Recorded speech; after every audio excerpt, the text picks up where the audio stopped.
भव्यात्माओं, गोमटसा जीवकांड सम्यक तो मार्ग आहार मार्गना के अंतर्गत चर्चा आहारक और अनाहारक जीवों की हो गई।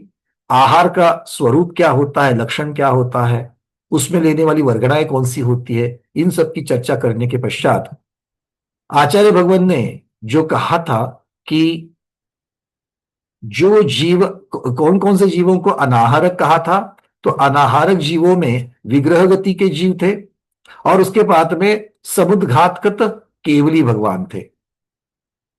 तो ये चारों गति के विग्रह गति की चर्चा चूंकि पहले हो चुकी है और इन समुद्घात की भी चर्चा पूर्ण हो चुकी है, बट यहां पर चूंकि ये प्रकरण सीधे सीधे समुद्घात से संबंधित है, इसलिए आचार्य भगवान ने सिद्धांत चक्रवर्ती देवीचंद्र महाराज दो तीन गाथाओं के द्वारा यहां पर समुद्घात का भी वर्णन कर रहे हैं। कल हमने वैसे रिवीजन के द्वारा 7 प्रकार के समुद्घातों की चर्चा की है, उसी को यहां पर गाथा प्रमाण के साथ में हमको दिख रहा है कि हाँ, अगर कल कोई पूछे कि 7 ही प्रकार के समुद्घात होते हैं, समुद्घात किसे कहते हैं,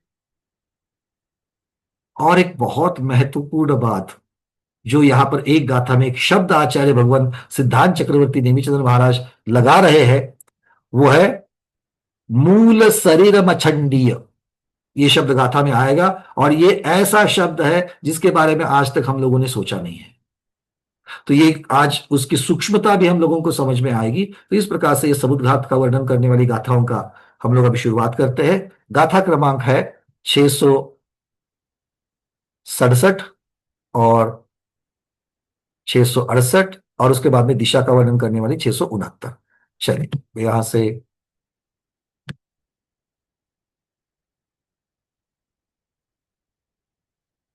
उसको शेयर कर रहा हूं। आई होप कि इससे बाहर ना चले जाए। देखते हैं।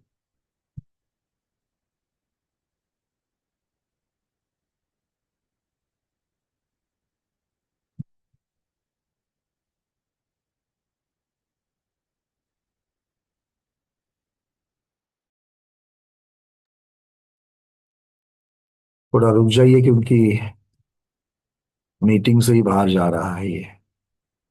I hope it will work.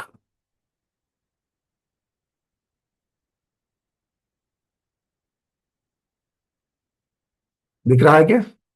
चलिए बहुत बढ़िया।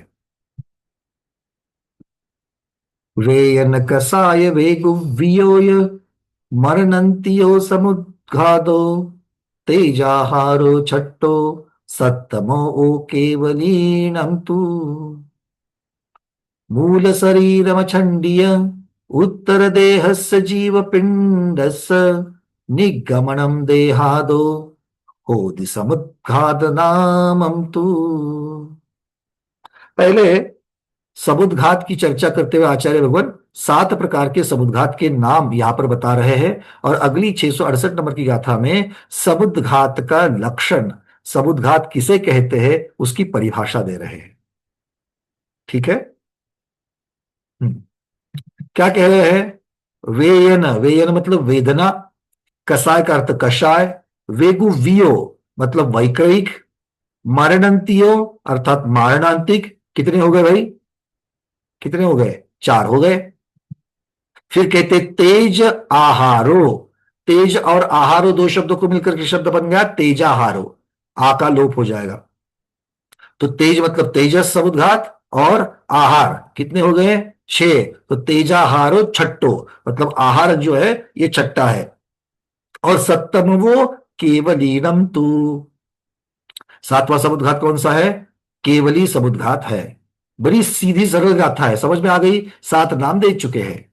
अब बात आती है कि भाई समुद्घात, भगवान आप समुद्घात की चर्चा कर रहे हो, ये समुद्घात है क्या?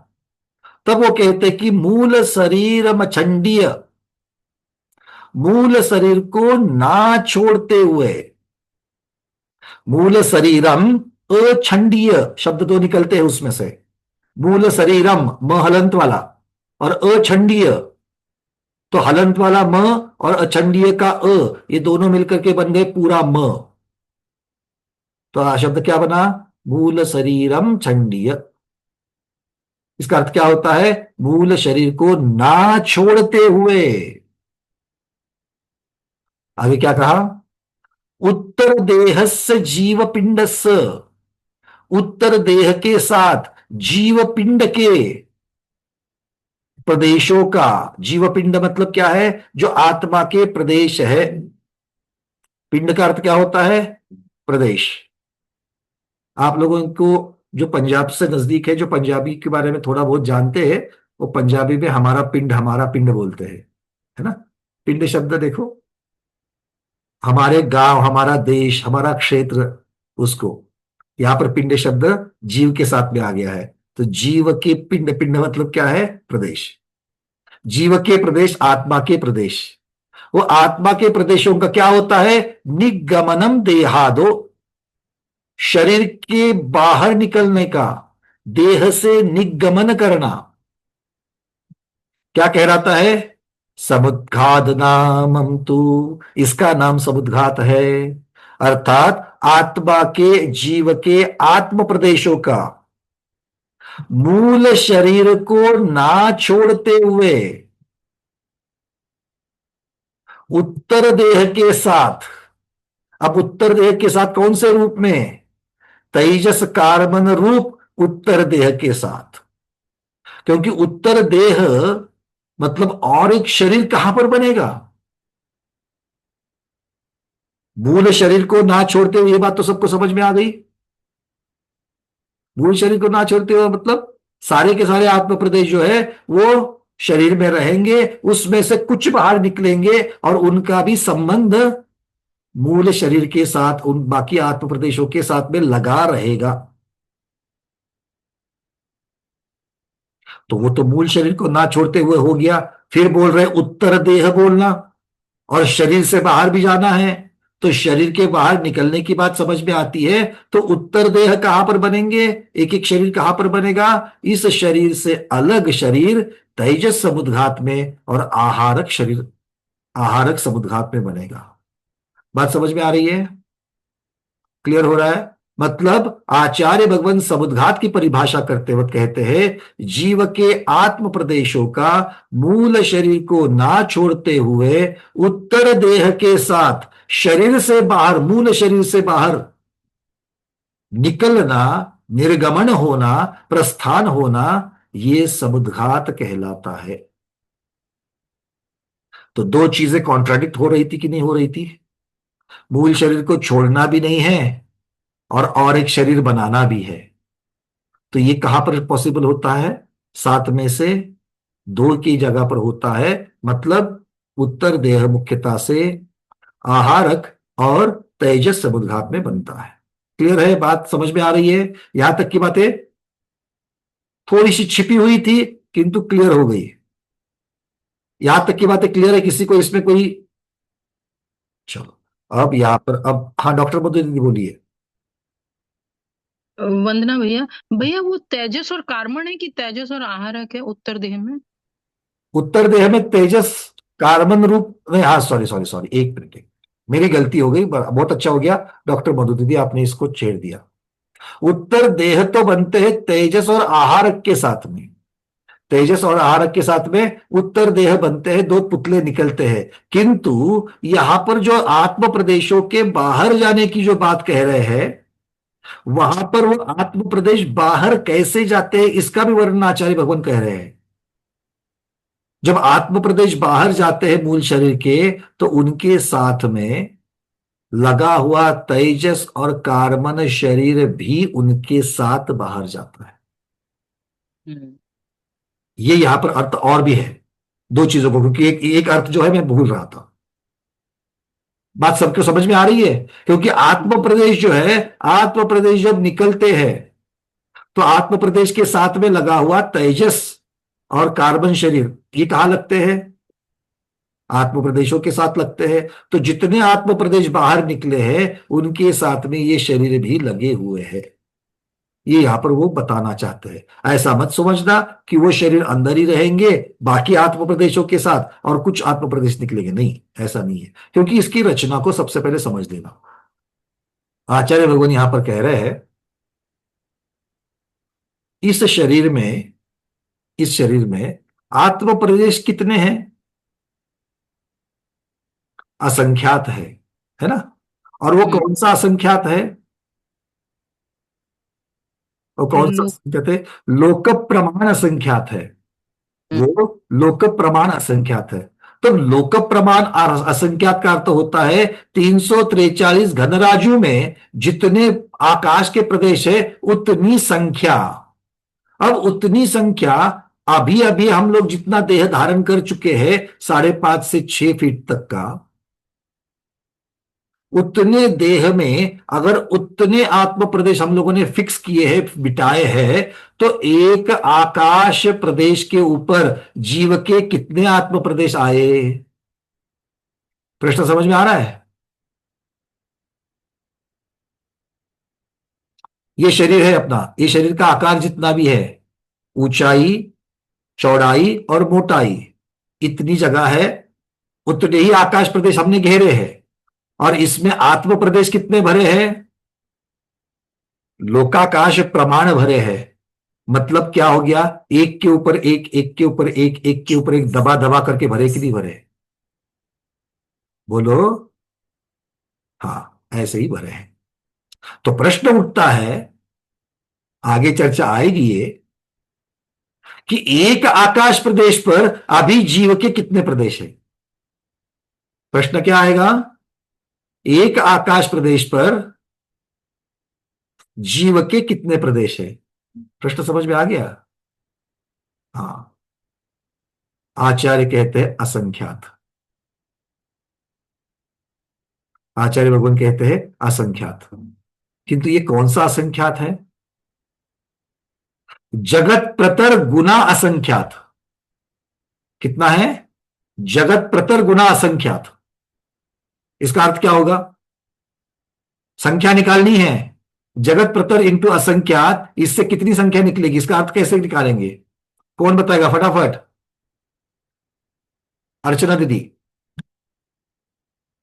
हाँ वंदना भैया जी, मतलब 7 राजू लंबा और 7 राजू ये चौड़ा। हम्म। एक जो प्रतर निर्माण होगा उसमें लोकाकाश के जितने मतलब लोकाकाश के जितने परमाणु समाहित होंगे। प्रदेश प्रदेश कहेंगे, समाहित। परमाणु नहीं कहेंगे लोकाकाश के, क्योंकि पुद्गल के प्रदेश परमाणु प्रदेश लगाते हैं। वही बिल्कुल आप सही जा रही हो। प्रदेश लोकाकाश के जितने प्रदेश जो समाहित होंगे।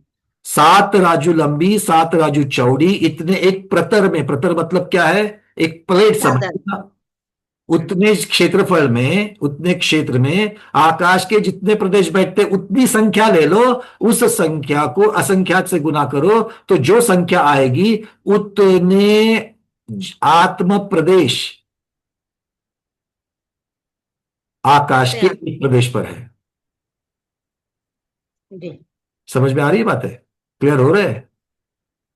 तो भैया इसमें मतलब जगत प्रतर इंतु असंख्यात बोला था जगत आपने प्रतर ना। इंटू असंख्यात, उसका असंख्यात हाँ, भाग नहीं, असंख्यात मतलब जगत प्रतर का असंख्यात गुना कर देना। गुना। Yes, right. भाई समझ में आ रहा है? कुछ चिंतन जा रहा है? आज की क्लास पूरी चिंतन की है, क्योंकि बाकी सब चीजें आपको पता है।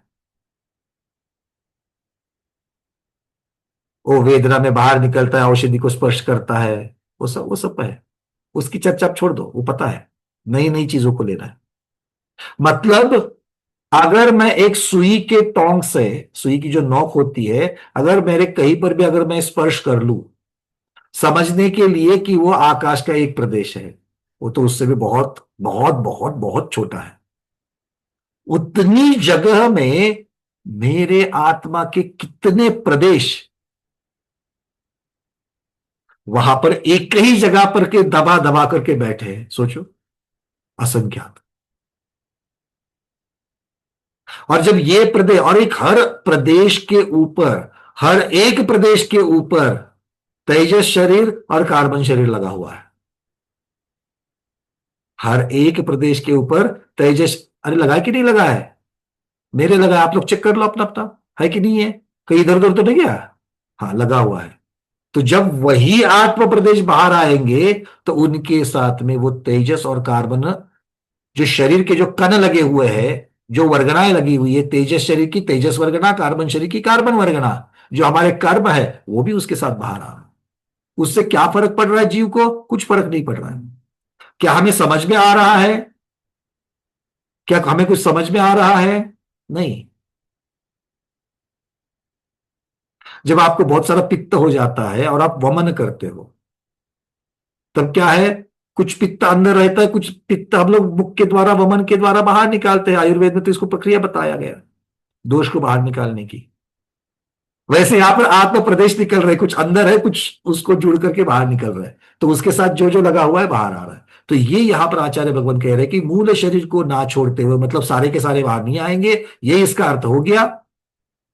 और दूसरा, उत्तर देह के साथ में, मतलब तेजस और कार्बन के साथ में ये सारे आत्म प्रदेश बाहर आते हैं, और आहारक और तेजस समुद्घात में पुतला भी बनाते हैं, अलग से एक देह भी बनाते हैं।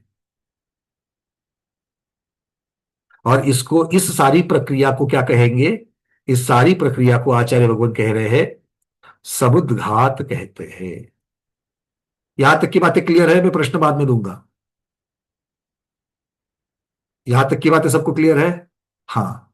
तो अब तक आपको जो जो बताया गया था, उसमें से एक बात, मूल शरीर को ना छोड़ते हुए, मूल शरीर को ना छोड़ते हुए, ये जो कथन है, ये प्रधान कथन है। केवली समुद्घात को छोड़कर बाकी 6 समुद्घात में मूल शरीर को ना छोड़ते हुए आत्म प्रदेश बाहर निकलते हैं। कुछ तो नई बात आ गई है कि नहीं है? मतलब केवली समुद्घात में सारे के सारे आत्म प्रदेश केवली भगवान के शरीर के बाहर रहते हैं। हाँ, बहुत सारे, अब तो बहुत सारे झुंझुने बज रहे हैं यहां यहां यहां। सबसे पहले समझ लो क्या कहते हैं आचार्य भगवान। पंडित रतनचंद मुक्तार जी ने इस विषय को बहुत सुंदर तरीके से खोला है। वो कहते हैं कि मूल शरीर मचंडीय, अर्थात मूल शरीर को ना छोड़ करके ये कथन केवली समुद्घात के अतिरिक्त अन्य 6 की अपेक्षा कहा गया है। तो 7 में से जो 6 को लागू होता है वो प्रधान कथन हो गया, उसका कथन यहां पर कर रहे हैं। किंतु सूक्ष्मता में ऐसा सबके साथ नहीं है। क्यों? क्योंकि लोकपूर्ण समुद्घात अवस्था में केवली भगवान, लोकपूर्ण मतलब सबसे अंतिम चौथा चरण समुद्घात, केवली समुद्घात का, उसमें आत्मा का प्रत्येक प्रदेश लोकाकाश के प्रत्येक प्रदेश पर फैल जाने की वजह से आत्मा के सभी प्रदेश मूल शरीर से बाहर हो जाते हैं। और इसमें एक वर्णन आपको पता होगा, जो मध्य के 8 प्रदेश, जो अचल प्रदेश है, वो कहां पर स्थित होते हैं? मेरु के नीचे, सुदर्शन मेरु के नीचे, तलहटी के भी अंदर। जो लोक का मध्य है, जो पूरे लोकाकाश का जो मध्य है, उस लोकाकाश के आकाश द्रव्य के, लोकाकाश बीचों बीच है, आकाश द्रव्य के बीचों बीच में लोकाकाश है, और लोकाकाश के बीचों बीच मतलब सारे अनंत आकाश के बीचों बीच में जो 8 प्रदेश होते हैं आकाश द्रव्य के, उन 8 आकाश द्रव्य प्रदेश के ऊपर जीव के अचल 8 प्रदेश अलाइन हो जाते हैं, स्थित हो जाते हैं, और वहां से पूरे लोकाकाश में सारे के सारे आत्म प्रदेश फैल जाते हैं। भगवान कहां बैठे हैं? समुद्घात करने वाले केवली भगवान कहां बैठे हैं? का अढ़ाई द्वीप में जहां भी बैठे हो, सुदर्शन मेरु के नीचे तो नहीं बैठे, उसके अंदर तो नहीं बैठे, लोक के मध्य में तो नहीं बैठे हैं। मतलब क्या हो गया? उन 8 अचल प्रदेशों को वहां जाना पड़ेगा कि नहीं जाना पड़ेगा? इसलिए यहां पर पंडित जी पूरा विषय को खोल रहे हैं। आगे एक शंका का यहां पर शंका उठा रहा है, जिन आकाश प्रदेशों के ऊपर, अब भाई आपने सारे प्रदेश तो निकाल दिए, चलो मान लिया, किंतु उनका केवली भगवान का शरीर भी तो कहीं पर है, इस लोकाकाश के अंदर ही तो है वो। तो जहां पर केवली भगवान का शरीर है, वो भी तो आकाश के अंदर है, और उसके अंदर भी तो कुछ आत्म प्रदेश आ ही जाएंगे। क्योंकि वो भी उसी आकाश में है। तो शंकाकार पूछ रहा है कि जिन आकाश प्रदेशों के ऊपर केवली भगवान का शरीर है, उन आकाश प्रदेशों पर केवली के भी तो आत्म प्रदेश है। इसलिए ऐसा मत कहो कि सभी आत्म प्रदेश मूल शरीर से बाहर निकले हैं, वो वही रह जाएंगे और बाकी के फैल जाएंगे। आचार्य भगवान समाधान देते हैं, नहीं, जहां पर केवली भगवान का शरीर है, उन आकाश प्रदेशों पर केवली के आत्म प्रदेश जरूर है। क्योंकि शरीर क्या है? पौद्गलिक है, परम अवधारिक हो चुका है, किंतु अब शरीर क्या है? पुद्गल वर्गना है। तो उस आकाश प्रदेश पर शरीर की पुद्गल वर्गना है, उसी के ऊपर आत्म प्रदेश की जैविक प्रदेश है, किंतु उन दोनों में कोई संबंध नहीं है। एक क्षेत्रावगाह संबंध वहां पर नहीं बनता है। किसका? नो कर्म वर्गणा और भगवान के शरीर का। बहुत अद्भुत बात है ये। जब मैं पढ़ रहा था, चार चार बार इस चीज को मैंने पढ़ लिया कि अपने समझने में तो कोई गलती नहीं हो रही है, बट इस प्रकार से ये टीकाकारों ने इस प्रकार से लिखा है। तो कहते हैं जहां पर केवली भगवान का शरीर है, उन आकाश प्रदेशों पर केवली के आत्म प्रदेश है, किंतु उन आत्म प्रदेशों का शरीर से कोई संबंध नहीं है। और फिर दृष्टांत दे रहे आगे, वो कह रहे हैं जैसे जहां नारकियों के शरीर है अधोलोक में, वहां पर भी केवली भगवान के आत्म प्रदेश फैल चुके हैं। तो नारकियों के शरीर के अंदर भी तो केवली भगवान के शरीर आत्म प्रदेश फैले हैं, त्रियंज के भी फैले हैं, आपके और हमारे भी फैल जाते हैं। किंतु नारक शरीर से उन आत्म प्रदेशों का कोई संबंध नहीं होता, मात्र एक क्षेत्र अवगाह है। एक क्षेत्र अवगाह है मतलब सिर्फ वहां पर स्थित है, बंध को प्राप्त नहीं है। एक जगह पर ही स्थित होना, किंतु बंध को प्राप्त नहीं होना। इस बात को समझने के लिए मेहमान, ये जो संकल्पना है, हम हमारे घर में रहते हैं तो हमारे घर से हमारा संबंध है कि नहीं है? स्वामित्व का संबंध है। किंतु मेहमान जब आता है तो वो हमारे घर में ठहरता है, तो वो भी उसी घर में विद्यमान है कि नहीं है? है। किंतु उसका उस घर के साथ में स्वामित्व है क्या? नहीं है। इस प्रकार भगवान के आत्म प्रदेश तीनों लोकों में फैल रहे हैं, बाकी के जीवों के शरीर के आर पार हो रहे हैं, जिसमें नारकी का भी शरीर है, त्रियंज का भी है, मनुष्य का भी है, देवों का भी है। किंतु उन उन जिन जिन आकाश प्रदेशों के ऊपर बाकी के जीवों के शरीर है, उन उन आकाश प्रदेश पर भगवान के भी आत्म प्रदेश है। वो सिर्फ एक क्षेत्रावगाह मतलब ठहरने की अपेक्षा, अवगाह पाने की अपेक्षा एक क्षेत्रावगाह है, किंतु वो संबंध को प्राप्त नहीं है। इसलिए आचार्य भगवान कहते हैं इस प्रकार केवली के शरीर से भी, स्वयं के शरीर से भी उन आत्म प्रदेशों का कोई संबंध नहीं है, मात्र उतने प्रदेश एक क्षेत्रावगाह रूप है, मतलब सिर्फ एक जगह पर है, एक ही प्रदेश के ऊपर है। अन्यथा केवली के सर्व आत्म प्रदेश शरीर से बाहर निकलकर सर्वलोकाकाश में फैल गए हैं। ऐसा नहीं कहेंगे तो सर्वलोकाकाश में सर्व आत्म प्रदेश नहीं फैल सकते।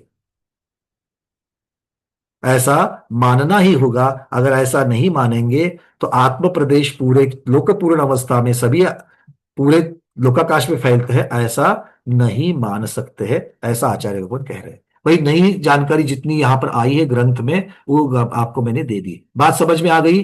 तो मूल शरीर मच्छंडीय शब्द जो लगाया गया है, वो केवली समुद्घात को छोड़कर के बाकी 6 समुद्घात की अपेक्षा से कहा गया है। प्रधान वर्णन है, गौण वर्णन में केवली भगवान के समुद्घात में ऐसा नहीं माना गया है। तो केवली भगवान के समुद्घात में भगवान के सारे आत्म प्रदेश शरीर के बाहर निकल जाते हैं। भले वो एक क्षेत्रावगाह को प्राप्त होते हैं आकाश की अपेक्षा, ठहरने की अपेक्षा, किंतु उसमें वो बंध नहीं पाया जाता है। ऐसे आचार्य भगवान कह रहे हैं। कितने समय के लिए है ये? कितने समय के लिए है? लोकपूरण का एक समय फैलने का और लोकपूरण से प्रतर में समाहित होने का एक समय का, ऐसे 2 समय तक ये शरीर मतलब एक समय में फैल रहे हैं और एक समय में संकुचित हो रहे हैं। इतना अल्प समय यहां पर बताया जा रहा है। ठीक है, चलिए, तो अब तक की जो बातें हैं उसके ऊपर जितना बता पाऊंगा मैं उतना बता पाऊंगा। यहां से आगे राजवार्तिक ग्रंथ की अपेक्षा से एक एक समुद्घात का छोटा छोटा छोटा दो दो तीन तीन लाइन का जो वर्णन है वो राजवार्तिक ग्रंथ की अपेक्षा से हम लोग थोड़ा देख लेंगे। पहले कभी हमने इस ग्रंथ के आधार से नहीं देखा है, वो देखेंगे। अब आपके प्रश्नों को लेता हूं ताकि हम लोग आगे चलेंगे। मुख्यता से चर्चा सात प्रकार के समुद्घात के नाम और मूल शरीर मच्छंडीय, और यहां पर जो उत्तर देह की चर्चा की गई है तेजस शरीर और कार्बन शरीर भी उसके साथ में बाहर आता है। ये चर्चा के ऊपर आपके प्रश्न हो तो बताइए। अर्चना दीदी सबसे पहले आप, फिर हेमांगी दीदी, सुजाता दीदी, प्रमोद जी, रेखा दीदी, डॉक्टर शैला दीदी, सुमन दीदी, डॉक्टर मधु दीदी, पूर्णिमा दीदी, अंजलि दीदी। आज की क्लास पूर्ण हो जाएगी। चलो। हाँ भैया जी, ये चीज तो अच्छे से समझ में आ गई कि पहले हमको ये भ्रांति थी कि जब भगवान के समुद्घात होता है तो हमारे शरीर को टच करके भी उनके आत्म प्रदेश जाते हैं। अब समझ में आया कि नहीं, हमारे शरीर को दो दो समय के लिए हमारे शरीर में भी ऊपर क्षेत्रावगाह होता है, लेकिन बिना संबंध के। बिल्कुल आर पार चले जाते हैं हमारे शरीर के, हमारे जी, शरीर के अंदर भी विराजमान होते हैं। क्योंकि आकाश देखो, अभी भी मैंने जो कहा कि एक आकाश प्रदेश के ऊपर हमारे कितने आत्म असंख्यात। प्रदेश लगे हुए हैं, असंख्यात लगे हुए हैं। क्योंकि हम संकुचित में हैं। अगर एक प्रदेश के ऊपर अगर एक भगवान का आत्म प्रदेश भी अगर उस जगह पर आ जाएगा तो हमारे शरीर में कितने आ जाएंगे भगवान के आत्म प्रदेश, अगर देखा जाए, असंख्यात। है ना। तो जितने भी आ जाएंगे हमारे शरीर से आर पार हो रहे हैं, बट किंतु उसको वो संबंध को प्राप्त नहीं हो रहे हैं। तो वही मुझे एक सुई नोक वाला एक बार थोड़ा सा फिर से बता दीजिए। एक सुई का नोक में असंख्यात वाला थोड़ा सा क्लियर, थोड़ा वो डाउट हमारे है। शरीर की हम जब चर्चा कर रहे थे, ये वर्णन और भी आगे आएगा, संख्या की जब चर्चा चलेगी तो ठीक। आगे के अधिकार में भी आएगा ये।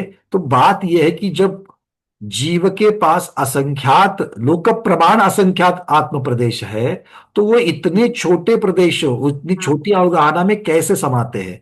और इससे भी छोटी अवगाहना है, इससे भी राइट। छोटी चींटी की अवगाहना उससे भी छोटी है। चींटी से भी चले जाओ, सूक्ष्म निगोदिया का तो सबसे छोटा शरीर होता है जब हम लोगों ने अवगाहना में देखा था। तो उतनी हाँ, अवगाहना में, छोटी अवगाहना में आत्म प्रदेश कितने हैं। कल वो सूक्ष्म निगोदिया जीव भव्य है तो वो जीव आगे चल करके केवली भी तो बनने वाला है।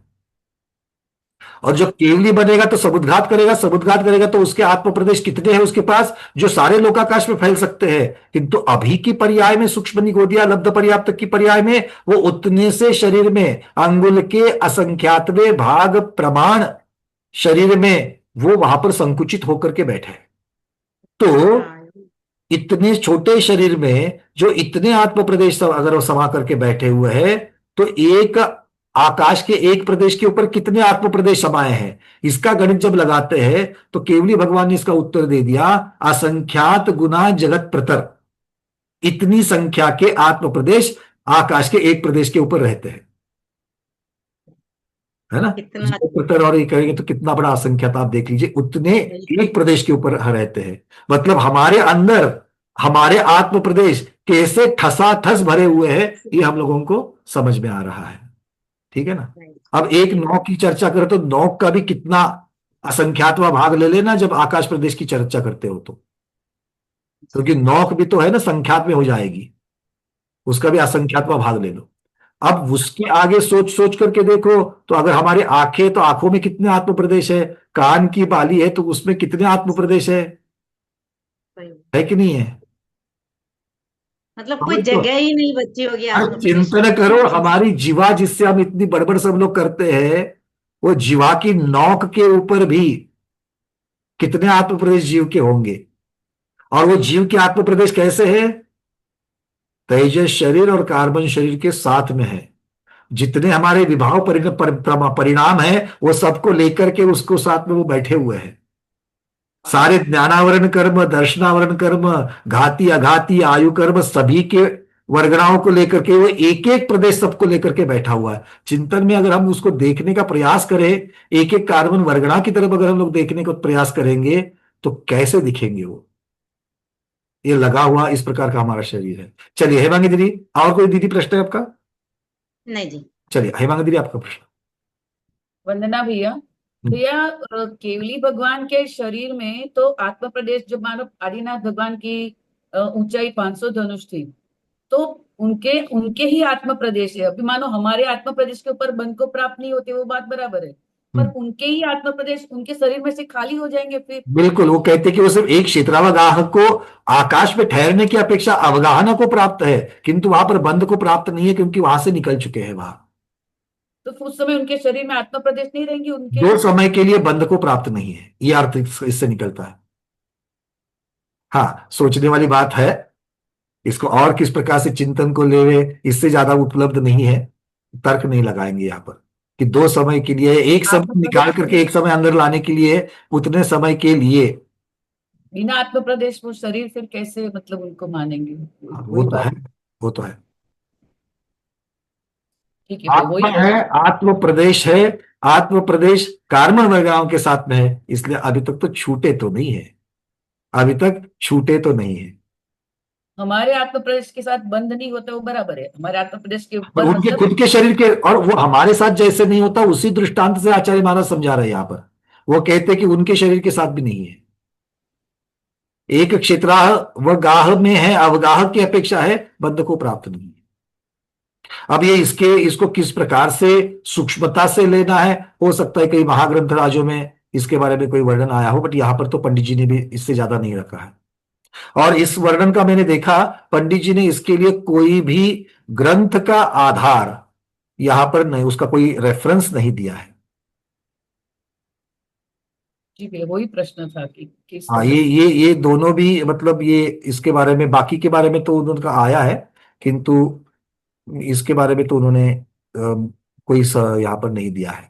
तो ये रतन चंद जी मुख्तार पंडित जी के ग्रंथ में ये सब कुछ लिखा गया है। ठीक है, चलिए। सुजाता दीदी पूछिए। समुद्घात करण्याच्या वेळी आयु पूर्ण झाले तर ते आत्मप्रदेश परत आत येतात का, म्हणजे अंतर ये समुद्घात, समुद्घात कौन सा समुद्घात की चर्चा चल रही है? केवली समुद्घात की चर्चा चल रही है। केवली समुद्घात के समय में तो आयु कैसे पूर्ण होगी? नहीं पूर्ण होगी, क्योंकि वो तो सारा सिस्टमैटिक है, मतलब वो बनी हुई है व्यवस्था कि इसके बाद वे वो तीसरा शुक्ल ध्यान करेंगे, योग निरोध करेंगे, है ना। तो केवली समुद्घात में इसको नहीं लगाना। बाकी के समुद्घात जब है, अब उसमें भी आहारक समुद्घात जो है, उसमें आहारक समुद्घात के समय में आयु पूर्ण हो सकती है। तो जो आत्म प्रदेश निकले हुए हैं वो विग्रह गति से अगले वाले इसकी तरफ चले जाएंगे। वेदना है, कषाय है, तेजस आदि है। तेजस के साथ में तो आयु पूर्ण कैसे होती हुई बताई गई है। तो वो वापस आकर के वो अशुभ वाला है, तो वो मुनिराज को ही भस्म कर देता है। तो अपने हर एक समुद्घात का जो स्वरूप बताया गया है, उस अपेक्षा से वहां पर वर्णन लगाना चाहिए। ठीक है, मतलब एक वेग प्रकार से हम लोग प्रश्न डाल करके नहीं चलेगा कि आयु पूर्ण हो जाए तो क्या हो जाएगा, नहीं। आपको हर एक का स्वरूप बताया गया है, उन उन अपेक्षा से उसका चिंतन करना चाहिए। ठीक है, चलिए प्रमोद जी। हाँ, मैंने यही पूछा था कि हेमंगी दीदी ने भी यही पूछा था कि भाई दो समय के लिए तो बॉडी में आत्मा है ही नहीं, तो वो मतलब वो स्थिति जो है। अब इसको दो समय को कैसे लेना, इसका मैं बहुत चिंतन कर रहा था कि एक समय में तो वो फैल रहे हैं और अगले समय में सिकुड़ रहे हैं। तो इसमें से चूंकि समय की इकाई, काल की इकाई सबसे छोटी समय है, और अगर हम आहारक अनाहारक की मोड़े वाली भी अगर विग्रह गति की जब चर्चा करते हैं, तो जिस समय में जीव अपने उपपाद स्थान पर पहुंचता है, मतलब अगर ये वाला मोड़ा है, एक मोड़े वाली चीज है, तो उसको दो समय लगते हैं, एक सीधे जाने के लिए और एक दूसरे 90 डिग्री होकर के मोड़ा जाने के लिए। अब ये लगते तो दो समय है मोड़े के लिए, किंतु आचार्य भगवान यहां पर अनाहारक का एक ही समय मानते हैं। क्यों? क्योंकि इस अगले समय में ये यहां से यहां तक पहुंच भी रहा है और आहारक भी हो रहा है। चूंकि वो एक ही समय में होने वाली बातें है, तो थोड़ा सा इसका सूक्ष्मता में अगर कथन हो जाए और भी चिंतन किया जाए, तो हो सकता है कि इसका जो हम लोग जिस तरीके से सोच रहे कि अरे दो समय के लिए बात, वो इस प्रकार से इसका ना मतलब ये निकले। माने जो इस विग्रह प्रकार से गति ना में जो, निकले। इसका मतलब ये माने विग्रह गति में जो स्थिति होती है, वो स्थिति जो है लोक पुराण में हो जाती है। इसीलिए तो कार्बन का योग है वहां पर। हाँ, नहीं वही मतलब इसका मतलब ये। मतलब प्रतर में देखिए, प्रतर में अगर देखा जाए तो प्रतर की चर्चा नहीं कर रही है, प्रतर में भी तो हाँ। कार्बन का आयोग है। बट प्रतर में ऐसी बात नहीं कह रहे, जब लोकाकाश के पूरे वातवलय में भी जब फैलते हैं तो हम लोकपूरण की अपेक्षा से ये कह रहे हैं सर।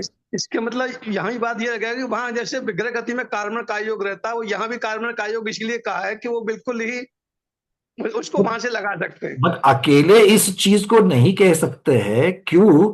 क्योंकि पूरा फैलाव, पूरा का पूरा फैलाव प्रतर में नहीं है, लोकपूरन में पूरा का पूरा फैलाव है। तो अगर आप उसको लॉजिक लगाते हैं, तर्क लगाते हैं, तो प्रतर में कैसे फिट करेंगे? क्योंकि प्रतर में पूरे के पूरे आत्म प्रदेश बाहर है, ऐसा वो नहीं कह रहे हैं। किंतु ठीक प्रतर है। में भी कार्बन का योग है, अच्छा, पितर में भी कार्बन का योग कार्बन रहता का है। योग है। ठीक है, चलिए। तो वहाँ आहारक मत पता नहीं, वहां पे लगना नहीं, प्रतर प्रतर में दोनों में तो अनाहारक ही होगा जी, क्योंकि कार्बन का योग है। आहारक ही होंगे, तो कार्बन का योग है। तो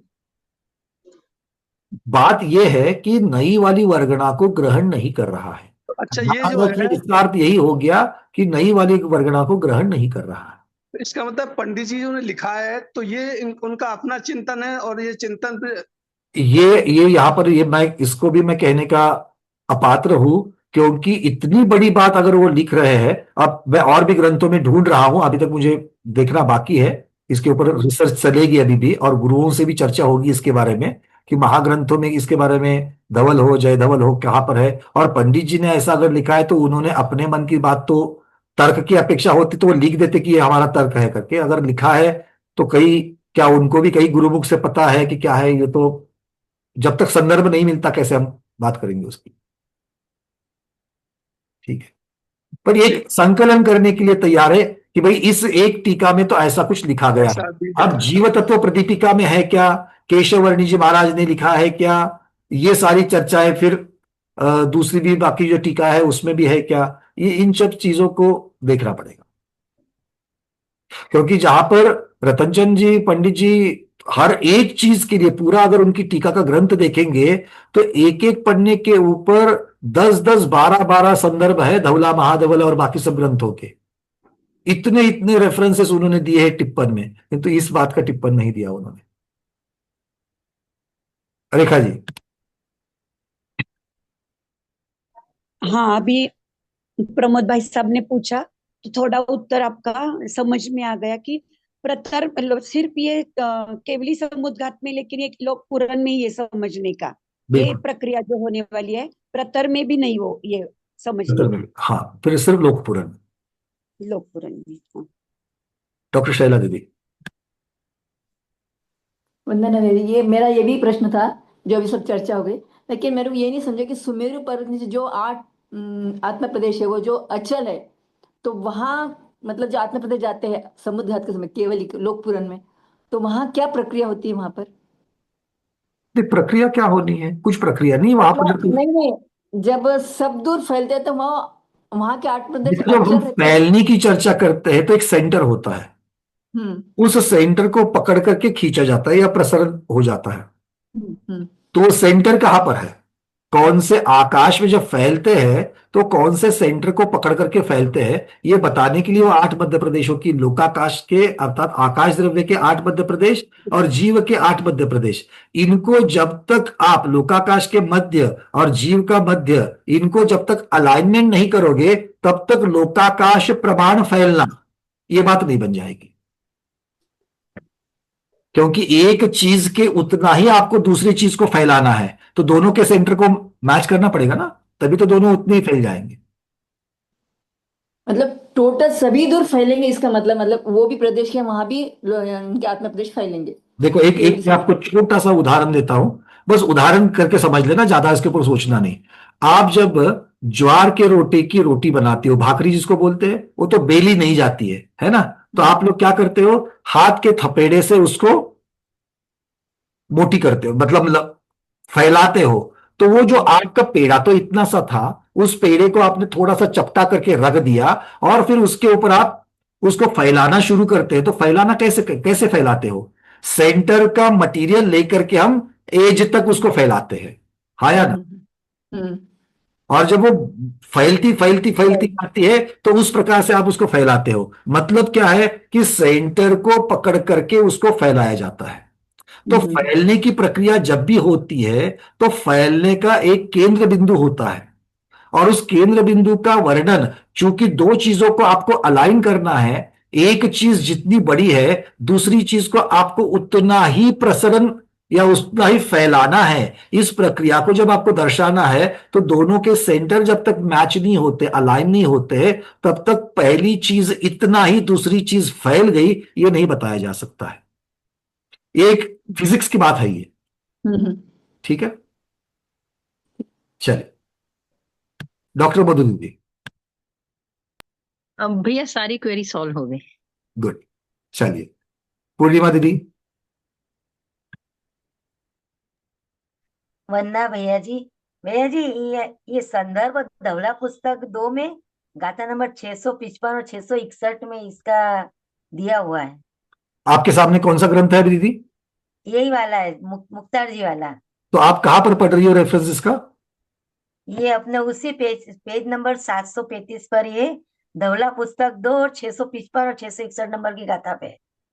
धवला पुस्तक तो नहीं नहीं दीदी, देखो मूल शरीर छमंडी है, मतलब आप 667 नंबर की गाथा का जो 3 नंबर का रेफरेंस दिया वो पढ़ रही हो क्या?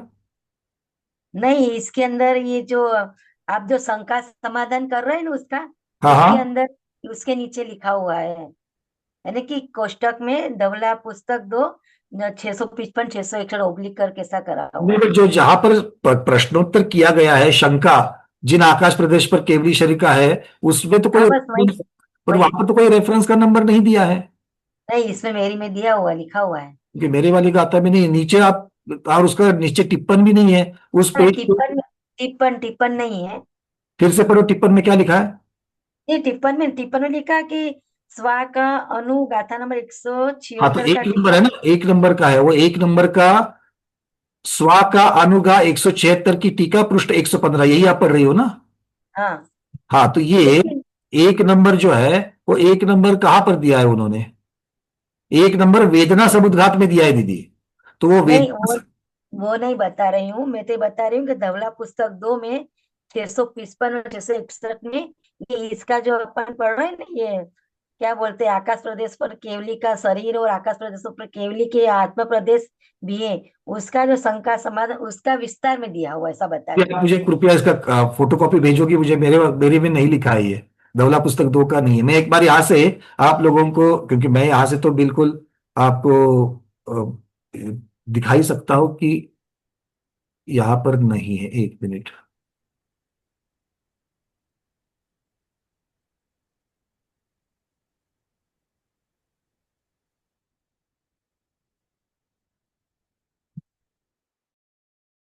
ऊपर वाले लिखा हुआ है।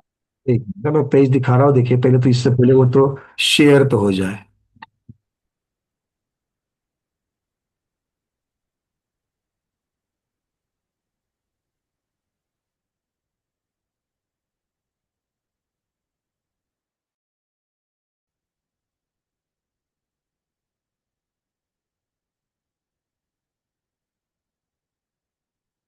मैं मेरे यहाँ से प्रयास तो कर रहा हूँ, बट वो शेयर मैं नहीं हो। फोटो फोटो खींच के पहुंचा दूंगी भैया जी। आप मुझे भेज दीजिए ताकि मैं उसको देख करके कल की क्लास में उसको मैं ले सकता हाँ, हूँ। और भैया जी यही वाला पैराग्राफ समझाओ आप डबल से थोड़ा। 1 मिनट रुको जरा, हम उससे चर्चा करेंगे, क्योंकि धवल पुस्तक 2 का यहाँ पर कोई भी टिप्पण नहीं है इस पेज के ऊपर। आहार मार्ग ना 727 नंबर और 736 नंबर, ये मूल ग्रंथ की 2 नंबर्स है। और थोड़ा ऊपर जाने दो, थोड़ा ऊपर और करो। 1 मिनट। हाँ हाँ बोलिए, कौन सा वाला आप कह रही हो? नहीं नहीं नहीं, ऊपर ऊपर ऊपर तरफ ऐसा ऊपर जाने दो, आगे आगे आगे जाने दो और थोड़ा सा। अच्छा आगे। हाँ, और आगे जाने दो, और आगे और आगे। हाँ, अब यहाँ खरी लिखा हुआ है मेरे के अंदर, ये लिखा हो ना, नहीं फैल सकते, ये लिखा हुआ ना आखिरी में, लोकाकाश में फैल गए अन्यथा सर्व यहाँ खरी लिखा हुआ है मेरे चाहे पास तो सर्व लोकाकाश में सर्व आत्म प्रदेश नहीं फैल सकते, इसके हाँ आगे कुछ लिखा है क्या? हाँ, यहाँ मेरे में लिखा हुआ है। अच्छा, तो देखो ये मेरी वाली प्रति में तो है नहीं है। नहीं, धवला पुस्तक 2 655 और 661। अरे बहुत बढ़िया, ये तो हो गया। मतलब आप हमें कृपया इसका प्रमाण भेज दीजिए ताकि मैं उसको संकलित कर सकूं, क्योंकि मेरी वाली कॉपी में नहीं है ये। और अगर धवला महाग्रंथ राज का प्रूफ मिल जाएगा तो सोचने वाली बात ही नहीं फिर यहाँ पर तो कुछ तो। नहीं है मेरे में। ठीक है, तो कृपया मुझे वो फोटोग्राफ निकाल करके भेजिए ताकि फिर उसको मैं अपने पीडीएफ में भी लिख दूं। पीडीएफ में आ जाएगा तो फिर कोई बात नहीं, उसका तो रेफरेंस आ ही जाता है फिर। भैया जी ये वाला पैराग्राफ जरा सा और बता दो एक बार और। कौन सा वाला, क्या क्या समझना है इसमें? बस यही वाला जहाँ पर केवली का शरीर है, उस आत्म प्रदेशों पर केवली के आत्म प्रदेश है, परंतु उन आत्म प्रदेशों का शरीर से कोई संबंध नहीं। ये वाला थोड़ा देखो, सा तो और ये बता। ऐसी बात है समझने के लिए, मोटा मोटी में स्थूल से समझने के लिए, सारे आत्म प्रदेश बाहर निकल गए। जब फैल रहे हैं तो फैलने के लिए सारे के सारे आत्म प्रदेश बाहर चले गए। क्यों बाहर चले गए? क्योंकि उसका जो सेंटर है वो 8 जीव के 8 प्रदेश का लोकाकाश के 8 प्रदेश के साथ में अलाइन करना है। तो वहां लगा करके फिर वहां से पूरे के पूरे लोकाकाश में फैल गए। तो अगर पूरे के पूरे लोकाकाश में फैल गए हैं तो फिर शरीर के साथ में जो उसका बंध था, दो चीजें थी। एक आकाश प्रदेश का और जीव प्रदेश का रहना, कौन से आकाश प्रदेश में जीव का कौन सा प्रदेश रह रहा है, ये रहने की अपेक्षा, अवगाहना की अपेक्षा, और दूसरा बंध की अपेक्षा। तो ये बंध की अपेक्षा वो कह रहे हैं कि यहां पर बंध नहीं है, क्योंकि ये सारे शरीर के बाहर आत्म प्रदेश फैल गए हैं। तो शंकाकार पूछ रहा है कि भैया कि भी यहां पर आपके जो शरीर, आपका केवली भगवान का शरीर जहां पर है, उस शरीर से भी तो आर पार कुछ आत्म प्रदेश जाएंगे, मतलब शरीर के अंदर कुछ ना कुछ तो आत्म प्रदेश रहेंगे। तो फिर ऐसा क्यों कह रहे हो कि आप उसका कोई नहीं है? तो आचार्य भगवान वहां पर कह रहे हैं कि वहां पर आत्म प्रदेश है तो सही, अवगाहना की अपेक्षा से है, किंतु बंध की अपेक्षा नहीं है। एक दृष्टांत देकर मैं कहता हूं, अभी आप जहां पर बैठी हो, आपका शरीर जहां पर है, वहां पर आकाश के प्रदेश भी है कि नहीं है? वहां पर आपके आत्मा के प्रदेश भी है कि नहीं है? वहीं पर धर्म द्रव्य के प्रदेश भी है कि नहीं है? वहीं पर अधर्म द्रव्य के प्रदेश भी है कि नहीं है? वहां पर कालानु भी है कि नहीं है? तो ये सभी के सभी 6 के 6 द्रव्य वहां पर एक ही उतने ही आकाश में है, किंतु एक द्रव्य दूसरे द्रव्य के साथ, सिर्फ में जीव और पुद्गल को छोड़ दो, बाकी की जो चार चार निष्क्रिय द्रव्य है वो उसी आकाश प्रदेश पर है, किंतु एक दूसरे के साथ अवगाहना को प्राप्त है, किंतु बंध को प्राप्त है क्या? बंध को प्राप्त नहीं है।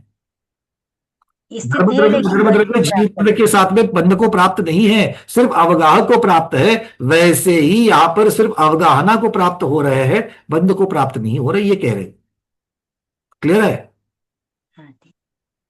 तो ये मतलब वो वाली बात हो गई है। ठीक है, चलिए।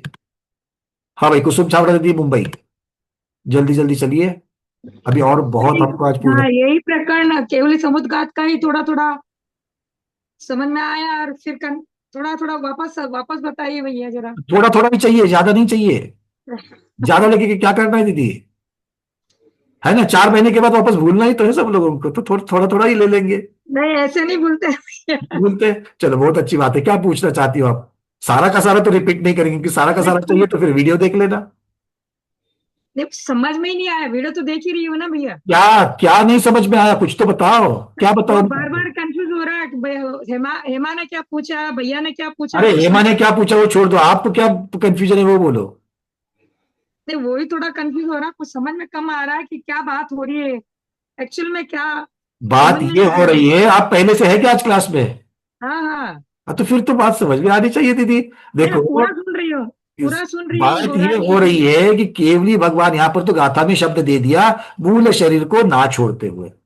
ठीक है, मूल शरीर को ना छोड़ते हुए ये प्रधान वर्णन है, 6 समुद्घात में लग जाता है। केवली समुद्घात में ये नहीं लगता।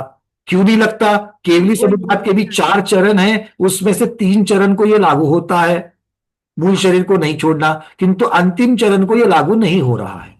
तो वो कैसे लागू नहीं हो रहा है, वो आचार्य भगवान यहां पर बता रहे हैं कि जब लोकपूर्ण समुद्घात की जो चरण है, उसमें आत्मा के सभी प्रदेश केवली भगवान के शरीर के बाहर निकल जाते हैं और फिर वो लोकाकाश में फैलते हैं। तो ऐसा पूछने पर शंकाकार पूछ रहा है कि भाई फैलते तो जरूर है कि वो जहां फैलते हैं उसी के अंदर तो केवली भगवान का शरीर भी है, तो आप ऐसा क्यों कह रहे कि दोनों में संबंध नहीं है? तब आचार्य भगवान कह रहे कि नहीं, वो तो अवगाहना को प्राप्त हो रहे हैं, बंध को प्राप्त नहीं हो रहे, ये पूछ रहे हैं। ठीक है, और बंध को प्राप्त नहीं होकर के अवगाहना को प्राप्त होते हैं, ये कैसे समझा? तो इस दृष्टांत से समझा। एक तो वह स्वयं आचार्य भगवान ने दिया कि नारकी के शरीर से आर पार हो रहे हैं, तो क्या नारकी के शरीर के साथ में भगवान के शरीर आत्म प्रदेश जुड़ रहे हैं क्या? वो बंध को प्राप्त नहीं हो रहे। और दूसरा दृष्टांत हमने अभी दिया, जैसे एक द्रव्य दूसरे द्रव्य के साथ उसी क्षेत्र पर रहते हुए एक दूसरे के क्षेत्र को बंध को प्राप्त नहीं होता है, उस प्रकार से वहां पर है ना। जैसे आपके एक ही डिब्बे के अंदर चावल जब बड़े होते हैं तो सारे के सारे चावल उस डब्बे के अंदर है, तो डब्बे का क्षेत्र, डब्बे के अंदर जितना आकाश क्षेत्र है, उस आकाश क्षेत्र को सारे के सारे चावल प्राप्त हुए कि नहीं हुए? हुए हैं, किंतु एक एक दाना जैसे अलग अलग है, बंध को प्राप्त नहीं है, वैसे ये अलग अलग है। ठीक है, और वही जब हम कुकर के डब्बे में, कुकर के पात्र में जब आप उसका चावल पकाओगी, तब क्या उस डब्बे के अंदर ही तो अवगाह को भी प्राप्त है और एक दूसरे के बंध को भी प्राप्त है, तो ये फर्क है। ठीक है ना। मुझे मालूम था आज आपको पक्के चावल चाहिए, उसको इतना समझ में नहीं आएगा, अच्छी बात है, किंतु आपके माध्यम से जिनको समझाने था उसको भी समझा होगा, अच्छी बात है। चलिए अंजलि दीदी नागपुर पूछिए। वंदना भैया, मुझे लगता है मुझे जो ये थी वो सभी को थी, तो वो तो क्लियर हो गया, लेकिन मैं पूछना चाहती हूँ दूसरा कि जो आत्मा प्रदेश है, जो 8 अचल आत्मा प्रदेश है, क्या दंड से लेके ही शुरू होते वहां पे चिपकना, मतलब आचार्य भगवत 8 प्रदेश में? नहीं, आचार्य भगवत ने इसका वर्णन करते हुए समुद्घात की जो चर्चा है, समुद्घात की चर्चा अब एक एक करके हम लोग जाएंगे तो उसमें डिटेलिंग आ जाएगी कि दंड में क्या होता है, कपाट में क्या होता है, प्रतर में क्या होता है। ठीक है ना, किंतु दंड में इस प्रकार का वर्णन नहीं आता है। दंड में सिर्फ उन्होंने कहा है कि भैया एक दंड के समान आप भगवान के शरीर से, और फिर उसकी कितनी मोटाई होती है, क्या होती है, जीव की अवगाहना की अपेक्षा से वर्णन कर दिया कि भाई कहां से कहां तक फैलते, इतना वर्णन वहां पर आ गया है। ठीक है।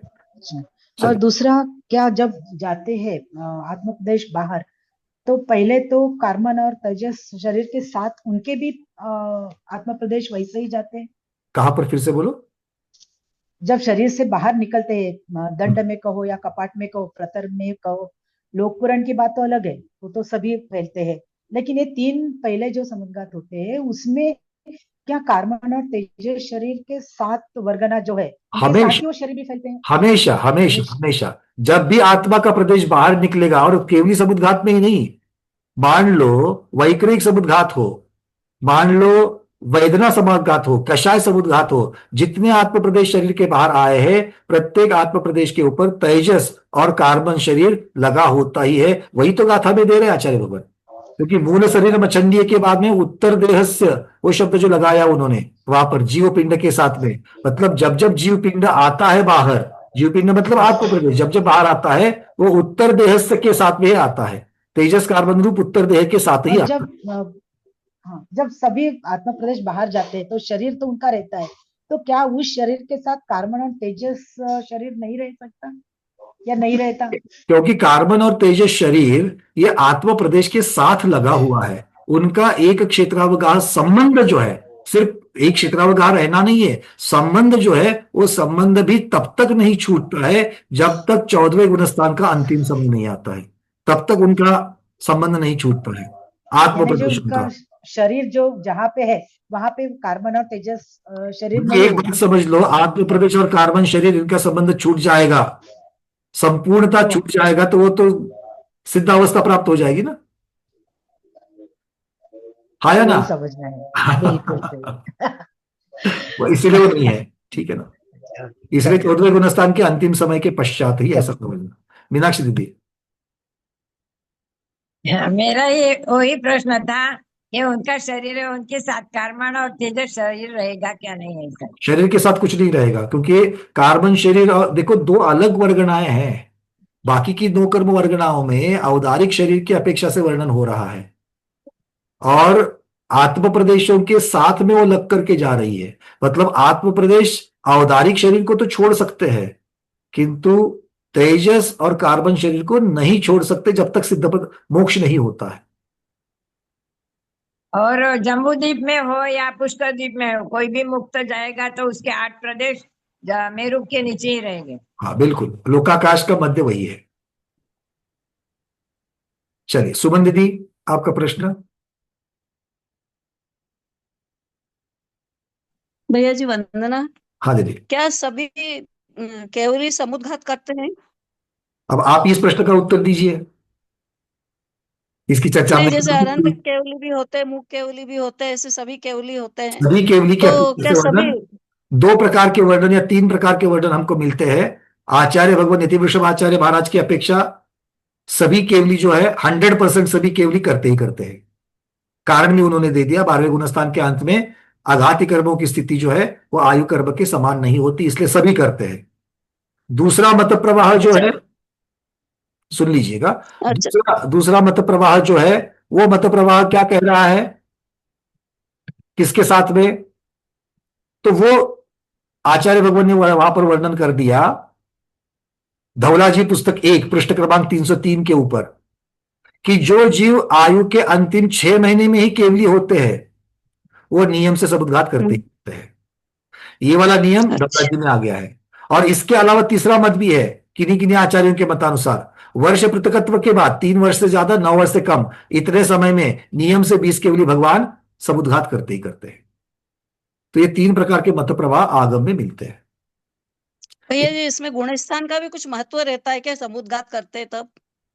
केवली समुद्घात के लिए तो गुणस्थान दिए हुए हैं। हाँ वो तो उसमें वो है, बाकी समुद्घात के भी तो गुणस्थान है। हमने पिछली बार चार्ट देखा था उसका।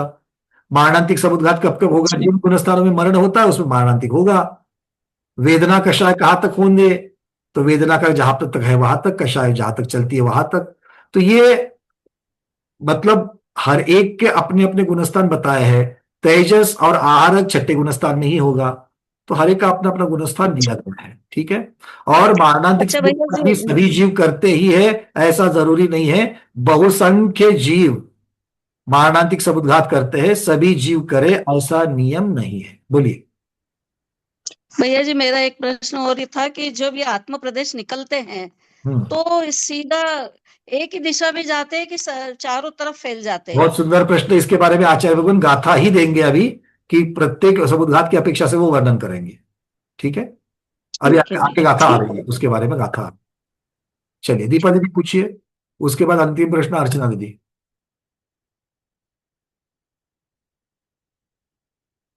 दीदी अनम्यूट कर लीजिए। पहले 6 समुद्घात में सभी आत्म प्रदेश नहीं निकलते, केवल ही में निकलते। तो पहले 6 में जितने आत्म प्रदेश निकलते हैं वो सब कारमान और तेजस के साथ निकलते हैं। बिल्कुल ठीक, क्योंकि समुद्घात की परिभाषा ही वही है। हाँ, और जो मूल शरीर में रहते हैं उनका उनके साथ कारमान और तेजस, उनका उनके साथ, क्योंकि प्रत्येक आत्म प्रदेश के साथ में वो वर्गणाएं लगी हुई है, और कम ज्यादा नहीं, सम प्रमाण में लगी है। ऐसा नहीं कि सर में है तो वहां पर थोड़ा ज्यादा होगा, ऐसा कुछ नहीं है वहां पर। ठीक है, चलिए अर्चना दीदी अंतिम प्रश्न, फिर आगे बढ़ते हैं।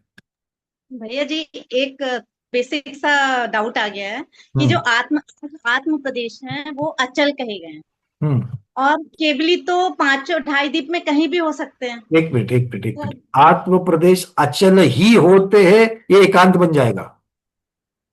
अच्छा। आत्म प्रदेश चल भी है, अचल भी है, चलाचल भी है। सब में स्वरूप अधिकार में देखा हमने। नहीं, वो 8 प्रदेश की बात कर रहे थे। 8 प्रदेश अचल ही है, 8 प्रदेश अचल ही है। उसी की बात कर रही हूँ मैं सिर्फ, कि 8 आत्म प्रदेश अचल है। तो केवली तो द्वीप में कहीं भी अवेलेबल, मतलब कहीं भी, मतलब जहां पे भी हैं, तो वो आत्म प्रदेश जब सुमेरु के नीचे आएंगे तो वो तो कैसे आएंगे, वो तो अचल है ना, उनको कैसे, मतलब मेरा ये अचल का मतलब ये नहीं कि वो गमनागमन नहीं करते। अचल मतलब उन 8 प्रदेश जो है, क्यूब के 8 कोने, एक क्यूब ले लेना, क्यूब को ऊपर 4 कोने रहते, नीचे 4 कोने रहते, तो ये तो ये 8 कोने का जो आपस में जो संबंध बना हुआ है ये नहीं टूटता है। मतलब अगर मान लो ये क्यूब है, अभी मेरे पास जो है वो हाथ दिखा रहा हूं मैं, 8 प्रदेश है, तो इनके अंदर उथल पुथल नहीं होगी, किंतु ये ऐसे के ऐसे गमनागमन कर सकते हैं।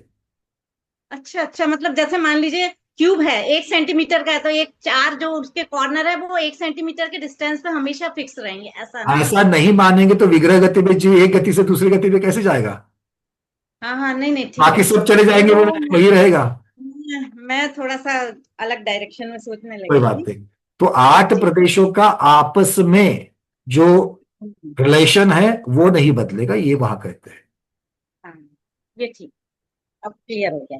चलिए, बहुत बढ़िया। अब थोड़ा सा राजवार्तिक, चूंकि मैंने आप लोगों को बोला था, इसलिए समुद्घात का लक्षण यहाँ पर आचार्य भगवान क्या क्या देखते हैं वो देख लेते हैं। वेदना समुद्घात, तीव्र वेदना के अनुभव से मूल शरीर को ना छोड़कर आत्म प्रदेशों का शरीर से बाहर निकलना वेदना समुद्घात है। और फिर उन्होंने यहाँ पर पद्म पुराण का एक उदाहरण दे दिया है, जैसे सीता आदि के द्वारा पीड़ित रामचंद्र आदि के चेष्टा हुई थी, मतलब उनकी क्रिया हुई थी, वो क्रिया वेदना समुद्घात है। ठीक है, ये यहाँ पर कहते हो पद्म पुराण को। अब यहाँ पर प्रश्न मत पूछना भैया एग्जैक्टली क्या हुआ था। ठीक है, तो जो बहुत पीड़ा हुई थी, सीता के वियोग के साथ जो पीड़ा हुई थी, तो रामचंद्र जी के आत्म प्रदेश जो है वो वेदना समुद्घात को प्राप्त हुए थे, ये यहाँ पर वो बताना चाहते हैं। ठीक है, चलिए। उसके बाद में है कषाय समुद्घात, मूल शरीर को ना छोड़ते हुए तीव्र कषाय के उदय से दूसरे के घात के लिए आत्म प्रदेशों का बाहर निकलना। कषाय समुद्घात में चूंकि दूसरे के प्रति तीव्र कषाय हुई है, तो दूसरे के घात करने के उद्देश्य से वो आत्म प्रदेश बाहर आते हैं। कर सके कि नहीं कर सके वो बात अलग है। यहां पर उदाहरण दे दिया उन्होंने दृष्टांत, जैसे संग्राम में, युद्ध में सुभटों के लाल नेत्र आदि के द्वारा कषाय समुद्घात प्रत्यक्ष दिखलाई देती है। ठीक है, चलिए। वैक्रयिक समुद्घात, मूल शरीर को ना छोड़ते हुए विक्रिया करने के लिए आत्म प्रदेशों का बाहर निकलना वैक्रयिक समुद्घात है। दृष्टांत दे रहे हैं, विष्णु कुमार आदि के समान महर्षियों व देवों के होता है। ठीक है, महर्षि और देवों के होता है। मारणांतिक समुद्घात, मरणांत समय में मूल शरीर को न छोड़ करके जहां की आयु का बंध किया है उस प्रदेश को स्पर्श करने के लिए आत्म प्रदेश का बाहर निकलना, यह मारणांतिक समुद्घात है। यहां पर शंका उठा रहा है कि वेदना समुद्घात और कषाय समुद्घात ये दोनों मारणांतिक समुद्घात में अंतर्भूत क्यों नहीं किए गए? कषाय और वेदना को मारणांतिक के अंतर्गत क्यों नहीं लिया गया? तो आचार्य भगवान कह रहे हैं कि वेदना समुद्घात और कषाय समुद्घात का इस पर अंतर्भाव नहीं किया। क्यों? क्योंकि जिनने परभव की आयु बांध ली है ऐसे जीव का ही मारणांतिक समुद्घात होता है, कि तू वेदना और कषाय समुद्घात बद्धायुष्क जीव के भी होता है और अबद्धायुष्क जीव के भी होता है, ये फर्क है। मारणांतिक समुद्घात निश्चय से वह जहां उत्पन्न होना है ऐसे क्षेत्र की दिशा के अभिमुख ही होता है, उसी डायरेक्शन में जाएगा। किंतु अन्य समुद्घात में इस प्रकार की एक ही प्रकार की दिशा का गमन का नियम नहीं है। मारणांतिक समुद्घात की लंबाई जो है वो उत्कृष्टता अपने उत्पन्न क्षेत्र के अंत तक है, मतलब जहां पर मरण कर रहे हैं वहां से लेकर के जहां उत्पन्न होना है वहां तक के दिशा में ही लंबाई ज्यादा से ज्यादा होगी, बाकी में ऐसा नहीं होता है। तेजस समुद्घात में अपने मन को अनिष्ट उत्पन्न करने वाले किसी कारण को देख करके क्रोधित संयम के निधान, क्रोधित हुए ऐसे महामुनि के बाएं कंधे से सिंदूर के ढेर जैसी कांति वाला 12 योजन लंबा सुच्चंगुल के संख्यात विभाग प्रमाण मूल विस्तार और 9 योजन के अग्र विस्तार वाला बिलाव के आकार का पुरुष पुतला निकलकर 22 प्रदक्षिणा देकर मुनिराज जिस पर क्रोधित हुए हैं उस विरुद्ध पदार्थ को भस्म करके उस मुनि के साथ आप भी भस्म हो जाता है। उदाहरण दिया है, जैसे द्विपायन मुनि के शरीर से पुतला निकलकर द्वारिका नगरी को भस्म करने के पश्चात द्विपायन मुनि को भी भस्म कर दिया। ये अशुभ तेजस समुद्घात कहते हैं। यहां पर एक बात समझ लेना है कि ये प्रश्न एक बार उठा था एक शिविर में कि भाई ये आप बता रहे हो कि बिलाव के आकार का होता है, आप आकार भी बता रहे हो, उसका सिंदूर के ढेर के जैसा रंग होता है, वर्ण होता है, ये भी बता रहे हो, तो क्या वो आंखों से दिखता है कि देखो वो अशुभ पुतला जा रहा है, ऐसा दिखता है क्या? तब आचार्य भगवानों ने यहां पर कहा है कि इसके बारे में कोई बताया नहीं जाता है, क्योंकि जितने भी वर्ण हैं वो सारे के सारे चाक्षुष होवे ही ये जरूरी नहीं है। जितने भी आकार है वो सारे चाक्षुष होवे ही ये जरूरी नहीं है ना? क्योंकि देखो सूक्ष्म निगोदिया के शरीर का कुछ न कुछ तो वर्ण होता ही है, क्या वो हमको दिखाई दे रहा है? नहीं दिखाई दे रहा है। साउंड वेव के भी रंग होते हैं, उसके वर्ण हमें दिखाई दे रहे हैं? नहीं दिखाई दे रहे हैं। साउंड वेव को आकार भी होती है, क्या वो हमें अपनी खुली आंखों से दिख रहे हैं? नहीं दिख रहे हैं। विग्रह गति में जीव के आत्म प्रदेशों का वर्ण कौन सा होता है? विसर्जोपचय के आधार पर उन्होंने धवल लेशा बताई, धवल वर्ण द्रव्य लेशा धवल बताई। तो आपके आजू बाजू में अभी आप जहां पर बैठे हो, अनंत अनंत जीव आपके आजू बाजू में अभी मारणांतिक समुद्घात कर रहे हैं। हम जहां बैठे हैं वहां पर आजू बाजू में कितने जीव है? एक केंद्रीय जीव है, निगोदिया जीव है, वो विग्रह गति में है, मरण को प्राप्त हो रहे हैं, समुद्घात को प्राप्त हो रहे हैं। तो क्या आपको दिख रहा है कोई यहां से वहां सफेद वर्ण का जाता हुआ? नहीं दिख रहा है। इसका अर्थ यह है कि सारे के सारे वर्ण या आकार हमको दिखाई देवे ये जरूरी नहीं है। ठीक है, चलिए। शुभ तेजस समुद्घात, जगत के रोग दुर्भिक्ष आदि को देख करके जिसको दया उत्पन्न हुई है, ऐसे परम संयम निधान महर्षि के मूल शरीर को ना त्यागते हुए पूर्वोक्त देह के प्रमाण सौम्य आकृति का धारक पुरुष दाएं कंधे से निकलकर दक्षिण प्रदक्षिणा करके रोग दुर्भिक्ष आदि को दूर कर अपने स्थान में आकर के प्रवेश करता है। आहारक समुद्घात में पद या पदार्थ में शंका उत्पन्न होने पर परम रुद्धि से संपन्न महर्षि के मूल शरीर को ना छोड़ते हुए मस्तक के मध्य से एक हाथ प्रमाण शुद्ध स्फटिक जैसी आकृति वाले पुतले का निकलकर जहां पर केवल ज्ञानी है वहां पर जाकर दर्शन करके मुनि की शंका का निवारण करके अपने स्थान पर लौटकर मूल शरीर में प्रवेश कर जाता है। इसके ऊपर आपके जो भी प्रश्न होंगे वो इसके पहले की जो मार्गणाएं हुई है, कायोग की वगैरह जो मार्गणा है, उसमें बहुत सारा विस्तार हम लोगों ने चर्चा की है, वहां पर देख लेना उस वीडियो में। केवली समुद्घात में भी हमने चार्ट आदि के द्वारा इन सब का वर्णन किया है, तो आपको वो भी वर्णन वहां पर मिल जाएगा। चलिए अब चलते थोड़ा सा आगे। इसको हमने अपने ये जो सारा अभी वर्णन मैंने जो पढ़ा था वो अपनी पीडीएफ में रखा ही रखा है। जेटी गंगवाल जी, आपका कुछ प्रश्न है पूछिए। अर्चना दीदी, और कोई प्रश्न है? वंदना भैया जी, हाँ। इसमें संयम के निधान ये शब्द है, संयम के निधान या संयम निधान, तो ये निधान का मतलब क्या है? संयम के निधान का अर्थ ये होता है कि संयम को प्राप्त हुए हुए, संयम के निधान अर्थात स्वामी, निधि के स्वामी निधान, संयम के निधान, संयम के स्वामी अर्थात जो संयम को प्राप्त हुआ है, ऐसे मुनिराज मतलब छठे गुणस्थानवर्ती की चर्चा है यहाँ पर। मतलब निधान का मतलब स्वामी, स्वामी की अपेक्षा लेना, संयम को प्राप्त, इस प्रकार से। विजयलक्ष्मी दीदी, जो मारणांतिक समुद्घात में जो आत्म प्रदेश जाते हैं तो वो विग्रह गति के रूट से ही जाते हैं क्या, वो उत्पाद इसमें? बिल्कुल, क्योंकि अनुश्रेणी गति की शब्द जो है वो अनुश्रेणी शब्द की अपेक्षा से वहां पर वर्णन ले लेना। ठीक है, चलिए। निधान का अर्थ यह भी होता है स्वामी की अपेक्षा से, तो मैंने आपको यहां पर बताया निधान शब्द जो है वो सुरक्षित रखना इस अपेक्षा से, मतलब जिनके द्वारा संयम की रक्षा की जा रही है, संयमी, इस प्रकार से भी निधान शब्द का अर्थ होता है। गंगवाल जी ये भी आप लगा लेना, ठीक है। क्योंकि शब्दकोश का अगर आप अर्थ देखोगे तो सुरक्षित करना, स्थापन करना, प्राप्त होना, ये सारे अर्थ दिए जाते हैं। चलिए अब थोड़ा सा आगे बढ़ते हैं। अगली गाथा, गाथा क्रमांक 669। अब 669 की गाथा में समुद्घात की जो दिशा है वो समुद्घात की दिशा का विशेष और उसके जो आगे चल करके गुणस्थान की भी चार्ट हम लोगों को दिखाएंगे। यहां से मैं गाथा आपको शेयर कर रहा हूं।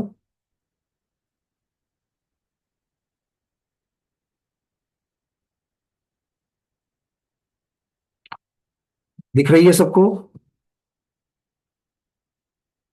चलिए इसको गाते हैं।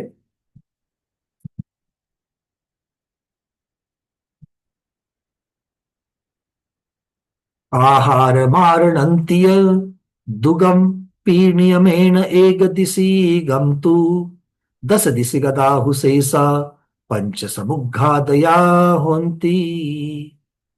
आचार्य भगवान कहते कि आहार समुद्घात और मारणांतिक समुद्घात, इन दो समुद्घातों में दुगम्पी, ये दोगों में क्या होता है, नियमेन एक दिशिगम तू, एक दिशा में ही चलते हैं। आहारक समुद्घात में आहार प्रदेश कहा कौन सी दिशा में जाएंगे, जिस दिशा में केवली भगवान है, किंतु वो टेढ़े तिरछे नहीं जाएंगे। कैसे जाएंगे, आकाश पंक्ति के द्वारा ही जाएंगे। मोड़े लेकर के जाएंगे। मारणांतिक समुद्घात में कैसे जाएंगे? जहां पर जन्म लेना है वहीं पर चले जाएंगे। तो एक ही दिशा की अपेक्षा, एक दिशा मतलब एक बार में एक दिशा, ऐसा अर्थ लगा देना, ठीक है ना। तो उत्पन्न होना है कहां पर? पूर्व दिशा में, किंतु एंगल में जाना है, विदिशा में जाना है। और आप बोलेंगे एक ही दिशा में जाएंगे तो कैसे मिलेगा? नहीं, तो ये सीधे जाएंगे फिर मोड़ा लेकर के वहां पर पहुंचेंगे। अगर ऊंचाई में फर्क है तो फिर ऊंचाई के लिए एक मोड़ा लेकर के वहां पर पहुंच जाएंगे। तो इस प्रकार से ये मोड़े वाली गति समझ लेना। और फिर बाकी शेष पंच समुद्घातया, ये जो 5 प्रकार की जो शेष समुद्घात है, वेदना, कषाय, विक्रिया, केवली, और कौन सा बच गया? तेजस, इन सब में दशो दिशाओं में गमन होता है। आपको देखिए चित्र में भी दिखाया गया है कि आत्म प्रदेशों का दशो दिशा में घनाकार कैसे फैलते हैं, वो घनाकार फैल जाते हैं, ठीक है। वेदना कषाय में भी आपने सभी दिशाओं में, 10 दिशाओं में वो निकल करके व्याप्त होते हैं।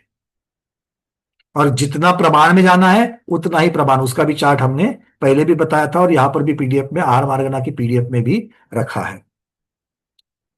अब यहां पर महत्वपूर्ण बात यह है कि समुद्घात, वेदना, कषाय, विक्रिया, इनका समय कितना होता है? अब समय की अपेक्षा से वर्णन अगर देखेंगे तो केवली समुद्घात को छोड़ करके बाकी सभी समुद्घात अंतर मुहूर्त के लिए होते हैं। केवली समुद्घात को छोड़ करके बाकी सभी समुद्घात अंतर मुहूर्त में होते हैं। केवली समुद्घात 8 समयों में पूर्ण होता है। दिशा सबकी बता दी, सिर्फ आहारक और मारणांतिक एक ही दिशा में जाते हैं, बाकी 5 वाले जो है वो 10 दिशा में होते हैं। वेदना, कषाय और विक्रिया ये चारों गति के जीव करते हैं। आपको दिख रहा है ना चार्ट? हाँ, इसकी चर्चा भी पहले हो चुकी है। मारणांतिक समुद्घात सभी गति के जीव करते हैं, किंतु सभी जीव करे जरूरी नहीं है। आहारक समुद्घात मनुष्य गति के जीव 6ठे गुणस्थान वर्ती ही करते हैं। तेजस समुद्घात ये भी रिद्धिधारी मुनिराज अर्थात मनुष्य ही करते हैं। केवली समुद्घात ये भी केवली भगवान मनुष्य गति के ही जीव है, वही करते हैं, बाकी अन्य गतियों में इसको पाया नहीं जाता है। गुणस्थान कौन सा है इसका? तो आचार्य भगवान गुणस्थान के बारे में कह रहे हैं, वेदना समुद्घात, कषाय समुद्घात और विक्रिया समुद्घात पहले से 6ठे गुणस्थान तक हो सकता है। धवला पुस्तक 1 की अपेक्षा से वर्णन कर रहा हूं मैं। किसी ने पहले भी गुणस्थान की चर्चा, सुमन दीदी आपने की थी शायद, तो यहां पर देखिए गुणस्थान का वर्णन हो रहा है। फिर आगे चल करके मारणांतिक समुद्घात, तो पहला गुणस्थान, दूसरा गुणस्थान, चौथा गुणस्थान ये मरण के गुणस्थान, और जिन जिन गुणस्थानों में मरण पॉसिबल है, ऐसा 5वां, 6ठा, 7वां और उपशम श्रेणी का 8वां गुणस्थान। शपथ श्रेणी में मारणांतिक समुद्घात नहीं हो सकता है। उपशम श्रेणी के 8वें गुणस्थान तक की चर्चा यहां पर दी गई है, उसके ऊपर नहीं दी गई है। तो इस प्रकार से ये जो जीव है ये मारणांतिक समुद्घात कर सकते हैं। आहारक और तेजस समुद्घात 6ठे गुणस्थान में, केवली समुद्घात 13वें गुणस्थान में होता है, ठीक है। इसकी भी चर्चा हमने पहले की थी, यहां पर सिर्फ एक रिवीजन के माध्यम से यहां पर इसको हम लोगों ने दर्शाया गया है। यहां से आगे है आहारक और अनाहारक काल। कंटिन्यू करना है क्या और एक 10 मिनट, या कर लेना है? आप लोग जैसा कहो वैसे कंटिन्यू कर सकते हैं, तो आहार मार्गना पूर्ण हो जाएगी, क्योंकि ज्यादा वाला चीज नहीं है, पहले से पढ़ा हुआ है सारा कुछ, ठीक है। चलिए, आपको गाथा दिख रही है, गाथा क्रमांक 670, आहारक और अनाहारक का काल। अंगुल असंख्य भागो कालो आहार यस्य ओकसो कम्ममि अनाहारो उक्कसम तिन्न समयाहु। आहारक जीवों की अपेक्षा, नाना जीवों की अपेक्षा सर्वकाल है। नाना जीव आहारक हमेशा पाए जाएंगे। बात समझ में आ रही है? अपने जन्म से, जन्म के प्रथम समय से, मतलब उपपाद जगह पर पहुंचने के पश्चात, विग्रह गति के अंतिम समय से और मरण के अंतिम समय तक प्रत्येक जीव आहारक रहता ही रहता है। तो ऐसा समझ में आ सकता है कि भाई एक नाना जीव की अपेक्षा से तो आपने बता दिया उत्कृष्ट, किंतु एक जीव की अपेक्षा से देखेंगे तो एक जीव की आयु सबसे ज्यादा कितनी होती है?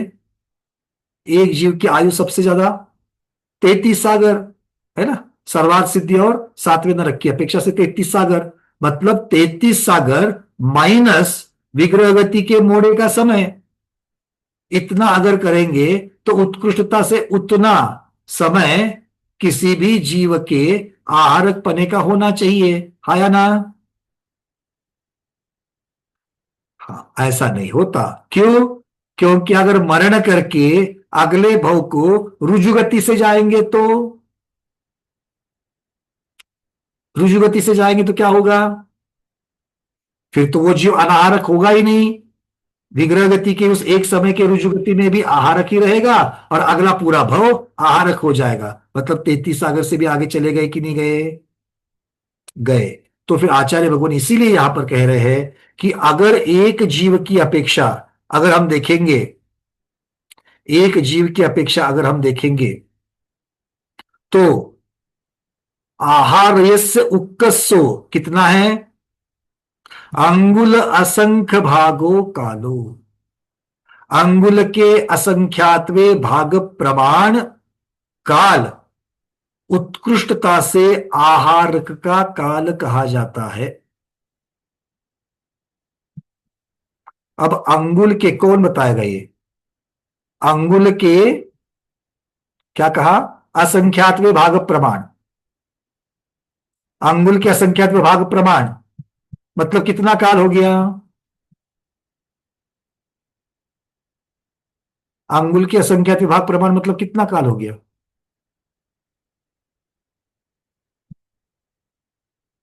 अरे बताओ भाई जल्दी।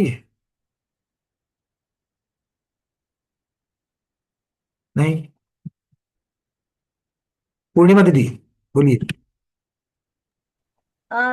शूद्र भव जो लब्ध पर्याप्त अरे जो दीदी, अंगुल के असंख्यात विभाग प्रमाण काल मतलब कितना काल, इतना ही बताना है। क्षुद्र असंख्यात असंख्यात असंख्यात आएगा। कैसे निकाला? क्योंकि असंख्यात को गुणा, असंख्यात को असंख्यात से गुणा करेंगे तो भी असंख्यात ही उसका उत्तर आएगा। समझा किसी को? समझा? ऐसे मुझे तो नहीं समझा दीदी आपने। अंगुल का असंख्यात वो तो क्षेत्र का प्रमाण हो गया। अंगुल क्या है? क्षेत्र है ना। और यहां पर समय की बात कर रहे हो तो कैसे कहेंगे? जेटी गंगवाल जी क्या करेंगे इसके बारे में? शूद्र भव प्रमाण आएगा ना। एक मिनट, एक मिनट, क्षुद्र भव का अर्थ क्या होता है पूर्णिमा दीदी? अरे सबसे जघन्य आयु। हम जगन्य की चर्चा कर रहे हैं कि यहाँ पर हम किसकी चर्चा कर रहे हैं? उत्कृष्टता से आहार का काल निकाल रहे हैं। तो क्षुद्र भव की चर्चा कैसे होगी? आप बताओ। उत्कृष्ट अगर हम लोग निकाल रहे हैं तो क्षुद्र भव की चर्चा तो कम से कम निकालेंगे तब क्षुद्र भव की चर्चा होगी ना। उत्कृष्ट निकालेंगे, आहार का समय तो कैसे निकलेगी? आहार का समय तो भाई 33 सागर तक तो हमने एक भव की अपेक्षा देखा और उसके भी आगे चला जाएगा जब जीव रुजुगति से अगले भव में पहुंचेगा तो, है ना। और ऐसे लगातार अगर कितने ही भव वो रुजुगति से लेवे तो कितना बड़ा काल हो जाएगा। तो क्षुद्र भव की तो चर्चा ही नहीं आएगी यहां पर, क्योंकि हम उत्कृष्ट का प्रमाण देख रहे हैं। ठीक है पूर्णिमा दीदी, क्लियर हो रहा है क्या? हाँ, वो पीडीएफ में आगे जो लिखा है ना क्षुद्र भव, वो चर्चा अलग है, उसकी चर्चा भी हमने अभी तक शुरुआत ही नहीं करी है। उत्कृष्ट की चर्चा करते हैं। चलिए जेटी गंगवाल जी आप क्या कहना चाहोगे? अंगुल में जितने प्रदेश होते हैं, हाँ, उतने प्रदेश के अनुसार उतने समय। बहुत बढ़िया, क्योंकि ये संख्या में कन्वर्जन किया जा रहा है। तो अंगुल के असंख्यात में भाग मतलब अंगुल में, एक अंगुल में आकाश के जितने प्रदेश होते हैं उस संख्या को निकालो और उस संख्या को असंख्यात का भाग दे दो तो उसको जो संख्या आएगी वो कहलाएगी अंगुल के असंख्यात भाग प्रमाण। तो ये संख्या, ये कितना समय होता है? आचार्य भगवान कहते हैं एक उत्सर्पिणी अवसर्पिणी अर्थात एक कल्पकाल नहीं, असंख्याता संख्यात उत्सर्पिणी अवसर्पिणी काल बीत जाने तक जीव लगातार आहारक रह सकता है। क्या कह रहे? समझ में आ गई बात कुछ? तो अभी आप लोग कहां पर हो? कुसुम दीदी छाबड़ा कहां पर हो? मुंबई में मत बोलना, पंचम काल में हो, है ना। काल की चर्चा पंचम काल में। तो पंचम काल में हो, अब इस भव का मरण हो जावे तो अगले भव में जाना है। कैसे जाएंगे? रुजुगति से जाएंगे, क्योंकि ऐसी जगह पर जन्म लेंगे वहां पर पहुंचने के लिए एक दिशा, एक रुजुगति, सीधा जाएंगे। तो रुजुगति में जाएंगे तो अनाहारक होने की बात ही नहीं, आहारक ही जीव रहेगा। ठीक है, फिर वहां की आयु पूर्ण करके अगले भव में जाना है तो भी आहारक ही रहेंगे। ये कब तक चलेगा? अभी तो हम पंचम काल की चर्चा कर रहे हैं। पंचम काल हो सकता है कि आज से देवगति में जावे, तो मान लो पल्ले की आयु है, तो पल्ले की आयु में कितना निकल जाएगा? अभी का पंचम काल निकल जाएगा, आगे का छठा काल निकल जाएगा, उसके आगे का छठा काल, पहला काल निकल जाएगा उत्सर्पिणी का, फिर दूसरा काल भी निकल जाएगा, और तीसरे काल का कुछ समय निकल जाएगा। क्योंकि तीसरा काल कितना है? संख्यात पल्ले का है। एक कोड़ा कोड़ी सागर का है ना, तो एक कोड़ा कोड़ी सागर मतलब कितने होते हैं? संख्यात पल्ले होते हैं। तो संख्यात पल्ले है, और संख्यात पल्ले में से कुछ पल्ले निकल जाएंगे। फिर अगला भाव धारण करेंगे। मान लो मनुष्य में आए तो संख्यात वर्ष की आयु लेकर के आएंगे कर्म भूमि में। फिर वहां से देवगति जाएंगे, फिर कुछ संख्यात पल्ले खर्च होंगे। ऐसा करते करते करते करते करते करते करते पूरी अवसर्पिणी और पूरी उत्सर्पिणी निकल जावे। 20 कोड़ा कोड़ी सागर एक कल्पकाल की, तो भी जीव लगातार जन्म मरण कर रहा है, रुजुगति से ही कर रहा है, इसलिए वो अनाहारक हो ही नहीं रहा है। और आचार्य भगवान कहते ऐसा एक कल्पकाल नहीं, असंख्यात को असंख्यात से गुना करो, तब जाकर के असंख्याता संख्यात ये शब्द आता है। और इतने कल्पकाल, इतनी उत्सर्पिणियां अवसर्पिणियां बीत जावे तो भी जीव लगातार रुजुगति से ही जन्म मरण जन्म मरण जन्म मरण कर रहा है, अनाहारक होगा ही नहीं। मतलब जहां जन्म लेना है वहां पर एक भव से दूसरे भव में रुजुगति से ही जाएगा आएगा, रुजुगति से जाएगा आएगा, रुजुगति से जाएगा आएगा। क्लियर है? अब लगाओ चिंतन, ऐसे कौन कौन से भव प्राप्त कर सकते हैं कि जहां पर जाने के लिए रुजुगति का ही रास्ता है, मोड़े वाला रास्ता लेने की जरूरत ही नहीं है ना? ऐसा लगाते जाओ। त्रस की पर्याय, त्रस से स्थावर की पर्याय, स्थावर से त्रस की पर्याय, लगाते लगाते लगाते लगाते जा सकते हैं। तो इस प्रकार से आचार्य भगवान कह रहे हैं कि ये उत्कृष्टता से काल, भाई कुछ पल्ले पड़ रहा है कि नहीं पड़ रहा है?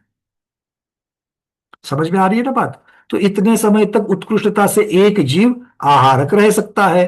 तो ये चर्चा हो गई नाना जीवों की अपेक्षा उत्कृष्टता से सर्वकाल। अब चूंकि सर्वकाल है तो उत्कृष्ट और जगन्य आता ही नहीं है, तो वो तो सर्वकाल हो जाएगा। एक जीव की अपेक्षा से उत्कृष्ट कितना निकला आहारक का काल? तो असंख्याता संख्यात कल्पकाल हो गया। अब एक जीव की अपेक्षा कम से कम कितनी देर तक जीव लगातार आहारक बना सकता है? अब जगन्य से निकालेंगे एक जीव की अपेक्षा, तो जगन्यता से कितना होगा? आचार्य भगवान कह रहे हैं जगन्यता से उसका काल अंतर मुहूर्त है। अंतर मुहूर्त कैसे? तो आचार्य भगवान कह रहे हैं कोई जीव है, वो क्षुद्र भव को धारण कर रहा है। मान लो कोई जीव अभी मनुष्य गति से निकला और क्षुद्र भव को धारण कर दिया। ठीक है, क्षुद्र भव मतलब कौन सा? लब्ध पर्याप्त का जीव, लब्ध पर्याप्त का भव धारण कर लिया। कितनी आयु है उसकी? अंतर्मुहूर्त है ना। किंतु अंतर्मुहूर्त भी वो कैसे जा रहा है? मोड़ा लेकर के जा रहा है। क्यों? क्योंकि हमको जगन्य कम से कम निकालना है आहारक का काल। तो उसकी आयु कहां से शुरू हो जाएगी? उसकी आयु कहां से शुरू हो जाएगी? विग्रह गति के पहले समय से शुरू हो जाएगी। और मोड़े में कितना समय गवाएगा वो? 3 समय ज्यादा से ज्यादा, क्योंकि 3 मतलब अंतर मुहूर्त में से, उस क्षुद्र भव प्रमाण आयु में से 3 समय कट कर दो, 3 समय कट कर दो। क्यों? क्योंकि वो अनाहारक रहेगा विग्रह गति में 3 मोड़े की समय में, मतलब क्षुद्र भव प्रमाण में से 3 समय निकाल देंगे तो बची हुई जो आयु है वो आहारक रहेगा, और फिर वो क्षुद्र भव को पूर्ण करके फिर से मोड़े वाली गति में चला जाएगा तो फिर से अनाहारक हो जाएगा। मतलब अनाहारक टू अनाहारक, इसके बीच में वो कम से कम आहारक रहा, वो एक जीव की अपेक्षा जघन्य से जघन्य बन गया। तो 3 समय कम क्षुद्र भव प्रमाण क्या निकला? एक जीव की अपेक्षा जघन्य आहारक काल निकला। समझ में आ रही है बातें? तो आचार्य भगवान इसीलिए यहां पर कह रहे हैं कि उक्कस आहार, ये उक्कसो अंगुल असंख्य भागो कह दिया था, और जीव एक जीव की अपेक्षा जघन्य काल कितना बता दिया? अंतर्मूर्धता 3 समय कम क्षुद्र भव प्रमाण बता दिया। अब एक जीव की अपेक्षा जघन्य बता दिया, आहारक का काल, उत्कृष्ट काल बता दिया, और नाना जीवों की अपेक्षा से भी आहारक का काल बता दिया। तो आहारक वाला गणित पूर्ण हो गया। सबको समझ में आ गया? अब अनाहारक की चर्चा करते हैं कि भाई अनाहारक की अपेक्षा जीव कितने समय तक अनाहारक रह सकता है ज्यादा से ज्यादा? प्रमोद जी। 3 समय तक रह सकता गति में, तीन समय तक जीव ज्यादा से ज्यादा अनाहारक रह सकता है। कितने लोग ऐसा मानने को तैयार है? क्योंकि आचार्य भगवान ने यहां पर लिखा भी है, कम्ममि अनाहारो उक्कस्त 3 समयाहु। एक जीव 3 समय तक ज्यादा से ज्यादा अनाहारक रहता है। सब लोग इसी को मान रहे हो? क्योंकि आचार्य भगवान ने लिखा भी तो है ना? गोमठ सार्वजीव कांड है, तो सूक्ष्मता से देखना पड़ेगा, एकांत को पकड़ करके नहीं चलेगा। कैसे सूक्ष्मता को देखेंगे भाई? चर्चा तो ये करनी पड़ेगी, अनाहारक जीव कौन कौन होते हैं? अनाहारक जीव कौन कौन होते हैं? आहारक जीवों की चर्चा की थी, तब अनाहारक जीव कौन कौन होते हैं? एक तो विग्रह गति का जीव, दूसरे लोक पूरण और प्रतर समुद्घातगत केवली भगवान, और तीसरे अयोग केवली भगवान। और मुक्त जीव की यहां चर्चा नहीं है, नहीं तो सिद्ध भगवान समझ लेना, क्योंकि चर्चा यहां पर चल रही है संसारी जीव की, इसलिए सिद्ध भगवान को हटा दो। तो 3 हो गए। अब विग्रह गति में ज्यादा से ज्यादा जीव विग्रह गति की अपेक्षा से कितना हो सकता है? 3 समय रह सकता है। ये सब लोग जानते हैं, तत्वार्थ सूत्र सर्वार्थ सिद्धि भी पढ़ी है, और गोमठ सार्वजीव कांड में इसकी पहले भी चर्चा हो चुकी है, कार्बन का योग की। तो इस अपेक्षा से आचार्य भगवान कह रहे हैं कार्मण काय योग के साथ शब्द गाथा में क्या लगा दिया? कम्ममि अनाहारो। क्या शब्द लगा दिया है? कम्ममि अनाहारो, यह शब्द यहां पर लगा दिया है। मतलब कार्मण काय योग के साथ जीव ज्यादा से ज्यादा कितने समय तक आहारक की जगह अनाहारक हो जाता है? 3 समय। तो विग्रह गति में मोड़े का गणित समझ लिया, और लोक पूरण प्रतर की अपेक्षा देखा जाए तो वहां पर भी हमें 3 समय मिल जाते हैं। प्रतर से लोक पूरण में आना, लोक पूरण से प्रतर में जाना, और प्रतर से आगे भी जाना, मतलब 3 समय में वहां पर हो रहा है। तो ये सबसे ज्यादा हो गया, किंतु ये कार्बन का योग के साथ में अनाहारक 3 समय तक बन सकता है। इसीलिए इसको एक जीव की अपेक्षा उत्कृष्ट अनाहारक काल बताते वक्त एकांत नहीं करना है, क्योंकि ये वर्णन कार्बन का योग की अपेक्षा से है। अब बचे कौन है? अयोग केवली भगवान बचे हैं। अयोग केवली भगवान भी अनाहारक है कि नहीं है? तो क्या अयोग केवली गुणस्थान का काल कितना है? अरे भाई वो तो सबको पता है, 5 लघु स्वर कितना होता है? अंतर मुहूर्त ही कहलाता है।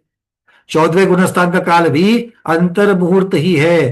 तो पूर्णता से जब देखेंगे, समग्रता से जब देखेंगे, तो अयोग केवली गुणस्थान की अपेक्षा किसी भी एक जीव की अपेक्षा अनाहारक पने का काल अंतर मुहूर्त होता है, उत्कृष्टता से अंतर मुहूर्त होता है। ठीक है? क्लियर है? और जघन्य से कितना होगा? जघन्य से कितना होगा? उत्कृष्ट देखा एक जीव की अपेक्षा। एक समय अनाहारक जगन्य काल हो सकता है, एक समय, क्योंकि वही तो एक छोटी सबसे इकाई है।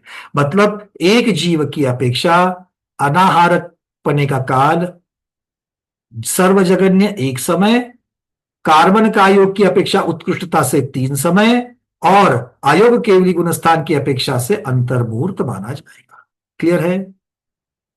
तो ये काल का वर्णन आचार्य भगवान यहां पर इस प्रकार से कह रहे हैं। हाँ, एक प्रश्न आ रहा है, विजयलक्ष्मी दीदी बोलिए।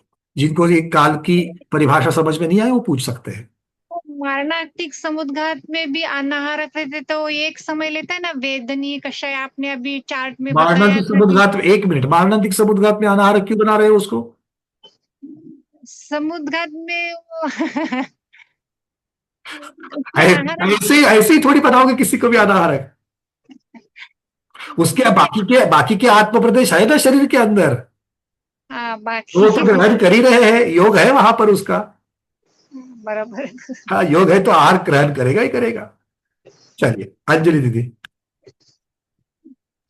क्या प्रतर नहीं, सॉरी, लोक पुराण और उसमें आपने 3 समय बताए ना, लेकिन प्रतर से जागने के लिए एक लोक पुराण में, एक लोक अरे पुराण से अधिक से 3 बताए, 2 जब समय हो जाते 2 समय तो 2 समय लगा देना, अधिकता का जा भी नहीं, अधिकता का 4 हो सकते हैं ना, मेरे मेरे नहीं, समझ 4 में नहीं ऐसे आ रहा होते, है। 4 नहीं। देखो, जाकर के वापस आने के लिए एक ही रखता है।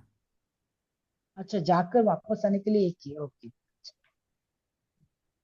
क्योंकि प्रतर से लोक पूरण में जाएंगे एक समय, और उसके अगले समय लोक पूरण से प्रतर में आएंगे तो 2 समय। अब हो गई बात। तो कई जगह 8 भी लिखा है हमने, 8 समय लगते हैं। वो तो सारा का सारा पूरा खत्म कर हाँ, दिया, सारा। हाँ, क्योंकि तो जाने के लिए 4। अंतिम समय में अंदर भी तो जाना पड़ेगा ना। देखो, समुद्घात का प्रकरण निकालो, चित्र को निकालो, शांतता से सामने बैठो, आज समय मिल जाएंगे। ठीक है, अभी अंदाजे से हवा में देख करके नहीं मिलेंगे। ठीक है, दीपा दीदी बोल दीजिए। नहीं, मेरा वही था कि 2 ही समय लगते हैं 2 समय हो लोग जाए, पूरे। 2 समय फिर हो जाए। 3 नहीं लगते ना। कार्बन का योग की अपेक्षा उत्कृष्टता से 3 समय होते हैं। एक साथ बोलते हुए आप लोगों के बहुत सारी हम लोग अपेक्षाओं से चर्चा करते हैं, इसलिए कौन सी अपेक्षा से कौन सी चर्चा है उसको अलग अलग करके आपको छाट करके लेना है। ठीक है ना? आप ही हमेशा हमको धनिया अलग करने की बात करोगे क्या? कभी कभी हम भी तो आपको धनिया अलग करने के लिए दे देंगे, तो आपको भी तो धनिया चुन चुन कर अलग करना है। ठीक है, तो अलग अलग समयों की अलग अलग विषय की अपेक्षा से जब चर्चा सामने से चलती है, एक साथ जब चर्चा उठती है तो उसको उस अपेक्षा से लगा लेना है। हाँ, कोई प्रश्न बोलिए। अर्चना दीदी, अंतिम प्रश्न, आगे बढ़ेंगे, एक गाथा बच गई है, अनम्यूट करिए। भैया जी, समुद्घात में जब केवली वाले का बता रहे थे तो लोक पुराण में 2 समय, फिर उसमें आपने तीसरा समय भी जोड़ दिया था, तो वो अरे नहीं भाई, वो कार्बन का योग की अपेक्षा से 3 समय कह रहे। ठीक है, वो समझने में फिर तो वही इसलिए वही वही तो दीपा दीदी कान पकड़ रही थी, तो हमने बता दिया हमने क्या बोला था। ठीक है, चलो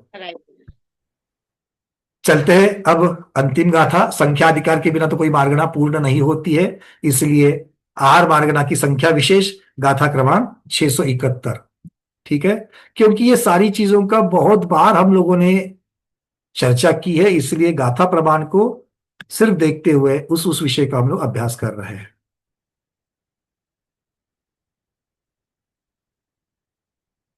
गाथा क्रमांक 671।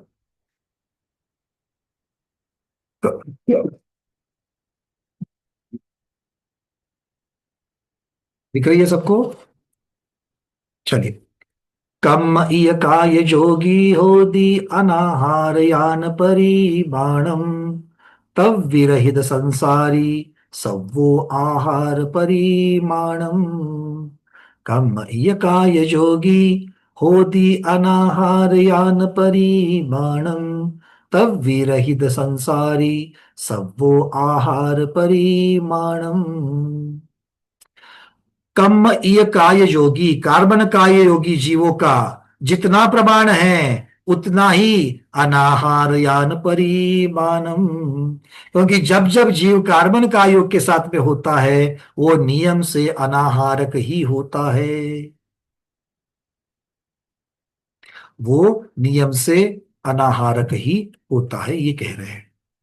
तो कार्बन कायोगी जीवों का जितना प्रमाण है उतना ही अनाहारक जीवों का प्रमाण है। अब यहां पर आप बोलोगे कि भैया आप पहले तो चर्चा करते वक्त समय जब निकाला तो आपने कार्बन कायोग वालों को अलग से निकाला और 14वें गुणस्थान वाले आयोग केवली भगवान को अलग से निकाला, हाँ या ना? हाँ। और अब संख्या बोलते हो तो आप क्या कह रहे हो कि कार्बन कायोगी वालों की उतनी संख्या है। ये बात तो कोई हजम नहीं हुई भाई। क्यों? क्योंकि 14वें गुणस्थान में क्या कार्बन का योग होता है क्या? बोलो, नहीं होता ना। तो 14वें गुणस्थान वाले महाराज की संख्या कहां चली गई? उनको तो आपने गिना ही नहीं। क्यों प्रमोद जी, बात सही है कि नहीं है? बात तो सही है।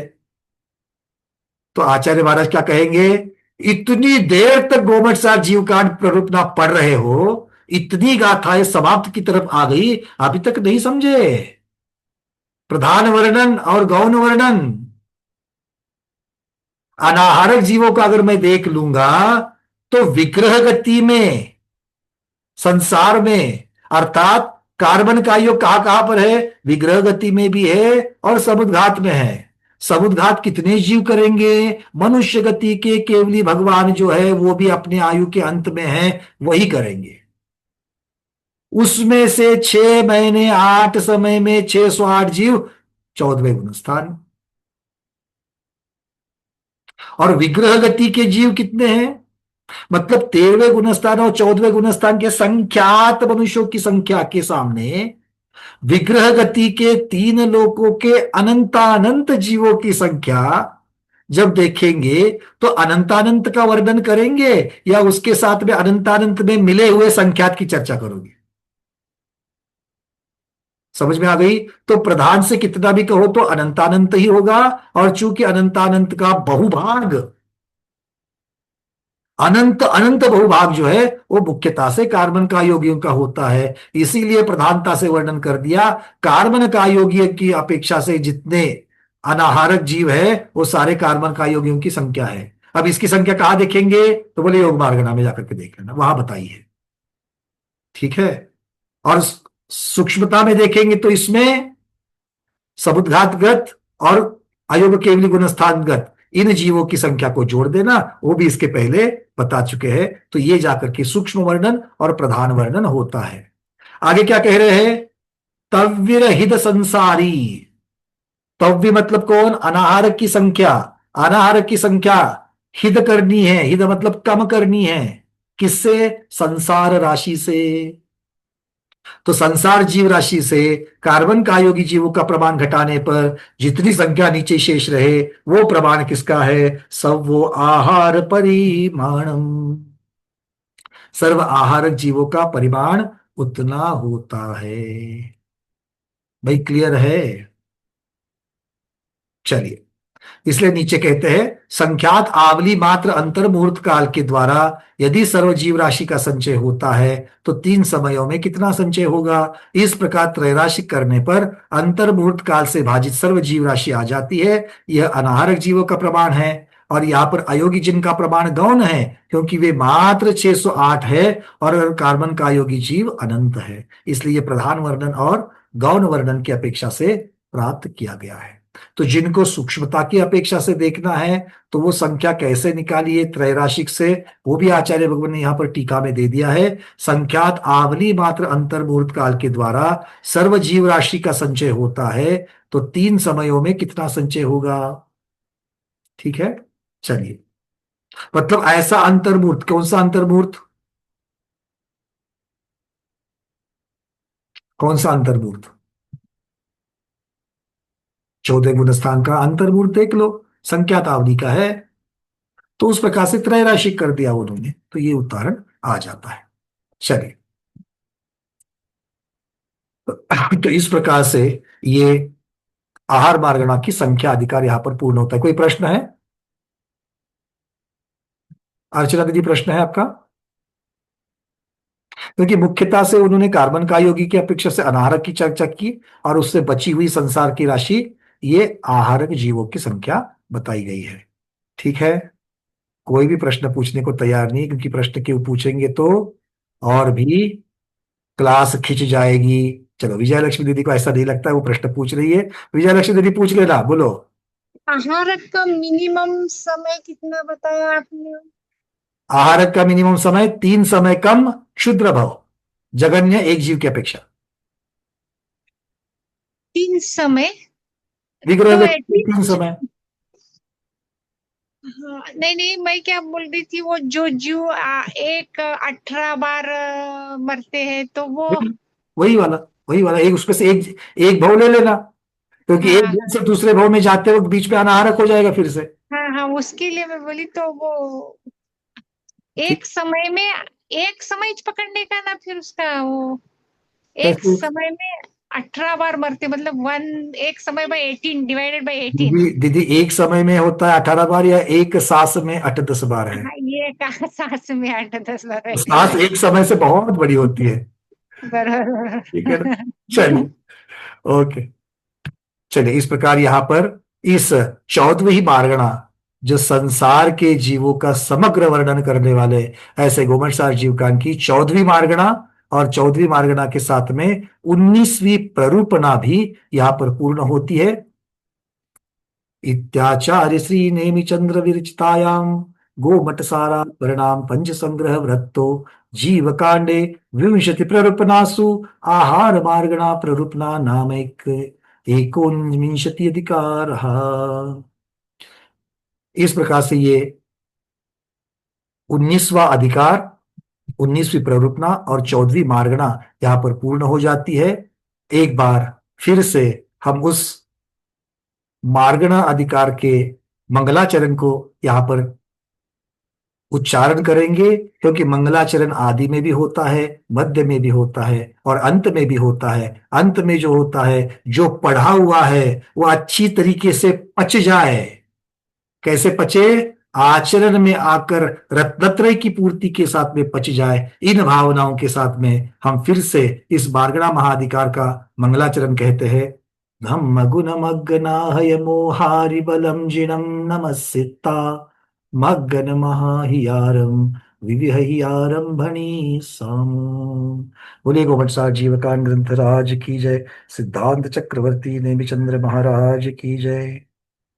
आज इन 14 मार्गणा की पूर्णता के साथ में हम यही भावना भाते हैं कि हे भगवान, आपके द्वारा प्रतिपादित जो आपकी दिव्य ध्वनि है, आचार्यों के द्वारा, परंपराचार्यों के द्वारा हम तक पहुंच गई। हम बड़े भाग्यवान हैं कि हमें इस दुष्म पश्चिम काल में भी हमें इसका सहवास मिल रहा है, और आपके द्वारा इस कहे गए महापराक्रमों के द्वारा हम पर अनंत उपकार है, ताकि हम लोग जिनवानी को प्राप्त कर रहे हैं। भगवान, अब इस जिनवानी को प्राप्त करके हम जरूर पुरुषार्थ करेंगे और अपने रत्नत्रय पूर्ति में इस सब का हम योगदान देंगे। इन्हीं भावनाओं के साथ में आज के स्वाध्याय को गुरुओं के श्री चरणों में बारंबार नमोस्तु वंदामि इच्छा का करते हुए यही पर समापन करते हैं।